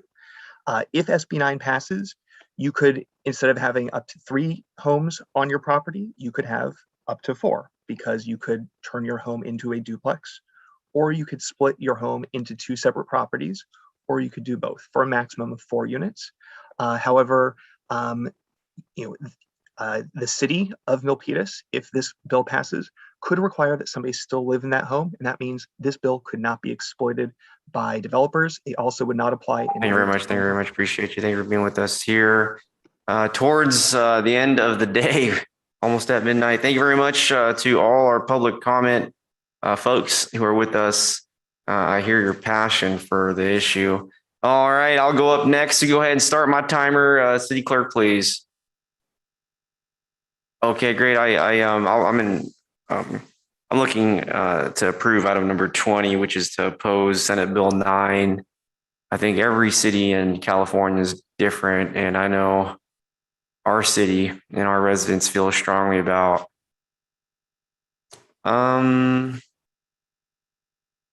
They really feel strongly about their neighborhood, and I just need to walk down 1 or 2 streets and talk to every person on the street to get to know how they feel about it. And I know with my decision tonight, you're going to really appreciate my leadership. Next up, we have Councilmember Dominguez. We'll restart the clock. I have a question, point of clarification for either yourself or for the author of this request. Please ask your question. Thank you. This goes to the author of this request. Vice Mayor, in terms of some of the statements that you have made. Get the clock going, please. That's a question. When was the last time that you read SB 9? When did you last read? Microphone. And we'll limit. I can't hear you. I'm going to have Councilmember Dominguez. You're going to have to turn off your microphone.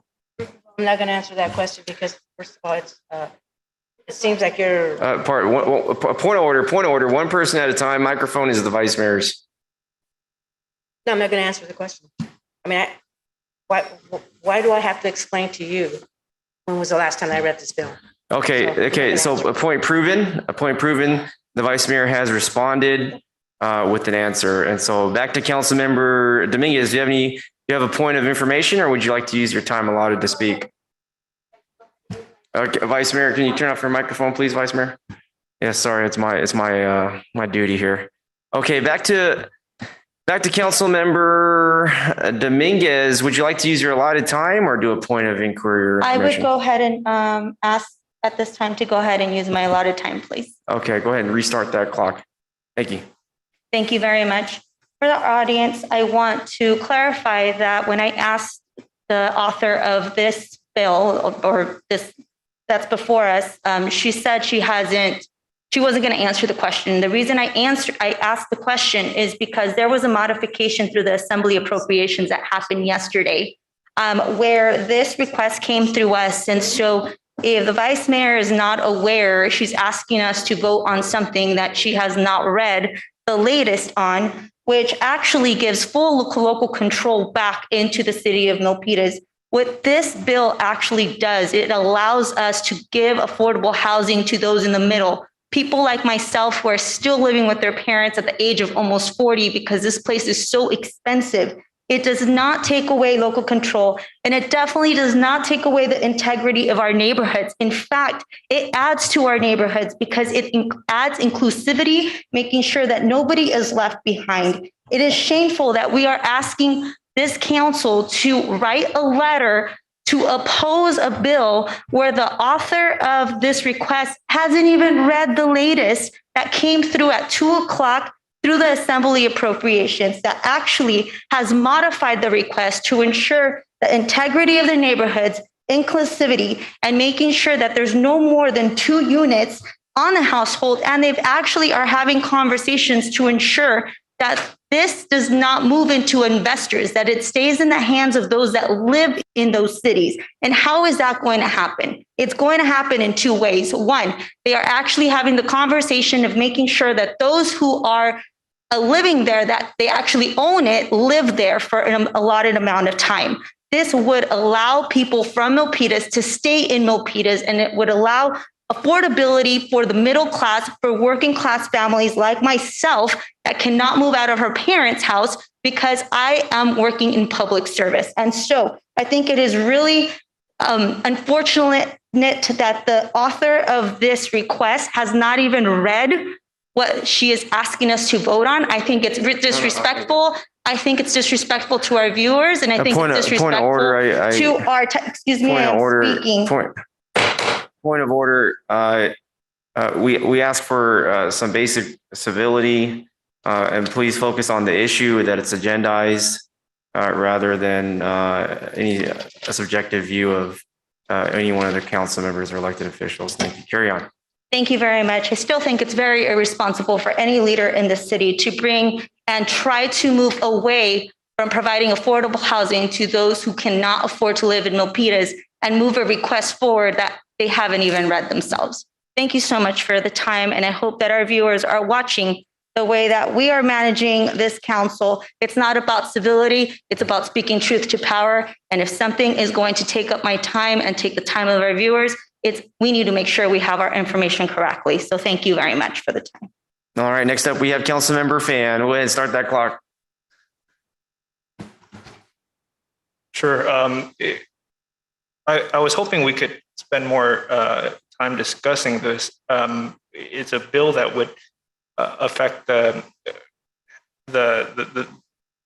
state as a whole tremendously, and really have an influence on the entire housing market. I know that there's a number of folks who wanted to speak, but are unable to at this point in time. It's 11:41 right now as I speak. I understand that the requester wants us to move forward with this, but I would like for us to actually give it the time it deserves. It's kind of tough to articulate everything with a clock running, if you understand where I'm coming from. Ultimately, I actually support SB 9. One thing that I want to make clear is Milpitas is not the League of California Cities. We're a member, but we are not the league itself. And at the end of the day, what separates us from them is we have been doing our part in approving housing, in contributing to the housing stock, in engaging that conversation. They haven't. And I can understand why they would oppose it in that sense. At the end of the day, if this isn't contributing towards affordable housing, then why is virtually every housing advocacy organization in support of it? There's a reason to that. And that's because it does contribute towards the housing stock, a diverse housing stock, and making a more equitable housing economy. At the end of the day, this bill actually wouldn't affect Milpitas itself all that much. And here's why. We already have duplexes and triplexes. They're already allowed. Now, albeit that they're allowed in high density residential neighborhoods, but the difference that it would make visually is barely to none, because as you drive down our neighborhoods, it's very difficult sometimes to distinguish a duplex, a triplex from any other residential single family home, any other ADU, any other townhome. And look, the bill preserves local control. The proposals still have to adhere to a local and objective zoning and design standards. So if it doesn't pan out, if staff says this doesn't work out, we still can't go forward with it. Thank you very much. Great timing. Great timing. Hey, I want to thank everybody for their input. I don't see any further requests for this item. I continue to understand the sort of way we do things here in the City Hall, and just it's a simple vote. And so with that being said, we have an item here, number 20. I see no further comment from the council, but you know what? Let's go to the City Council chamber. Were there any public comments here for this item? Item number 20. Okay, all right, come on up. Come on up. Come on up. I like your shirt. Both sides approve. Or, I need your mask up, sir. Oh, you cover your nose. Thank you. Yeah, I'm in the middle. In other words, it's up to you guys. Thank you. Thank you very much. Thank you. Thank you. Thank you. We'll have that on record. Thank you very much, City Clerk. Okay. Uncle Voltaire, your shirt matches with the hand sanitizer there. Green. Yeah. I like it. I like it. Yeah. Okay, great. All right. We will go to the Vice Mayor. Maybe she'll go ahead and move the item. I'd like to make a motion to approve this resolution. 20. Yeah. Item 20. Okay, we got a motion by the Vice Mayor to approve item number 20. I am heartened that the state did approve the ADUs. And I think that's a step rather than no steps. Okay, we got a motion to approve item number 20 by the Vice Mayor, Carmen Montana. We got a second by myself, Mayor Rich Tran. And we'll go to the vote. Council Member Chua. We have an aye from Council Member Chua. Council Member Dominguez. We have a no by Councilmember Dominguez. Next up, Councilmember Fan. Nay. We have a nay by Councilmember Fan. Going to the Vice Mayor. Back to Vice Mayor. Yes. It's a yes from the Vice Mayor, and myself is an aye. And item number 20 has been approved. Thank you very much, everybody, for the simple vote. And we got more votes coming up at our next meeting. Hey, what a great August it's been. Super productive. If you want to get out on a fast start here in City Hall, I'll tell you what, I think we're off to a pretty fast start here this fiscal year. And when we really have done a lot in 17 days of a month. And so I want to continue to encourage everybody to keep the good work going. And we're out of here before 12. This meeting's adjourned.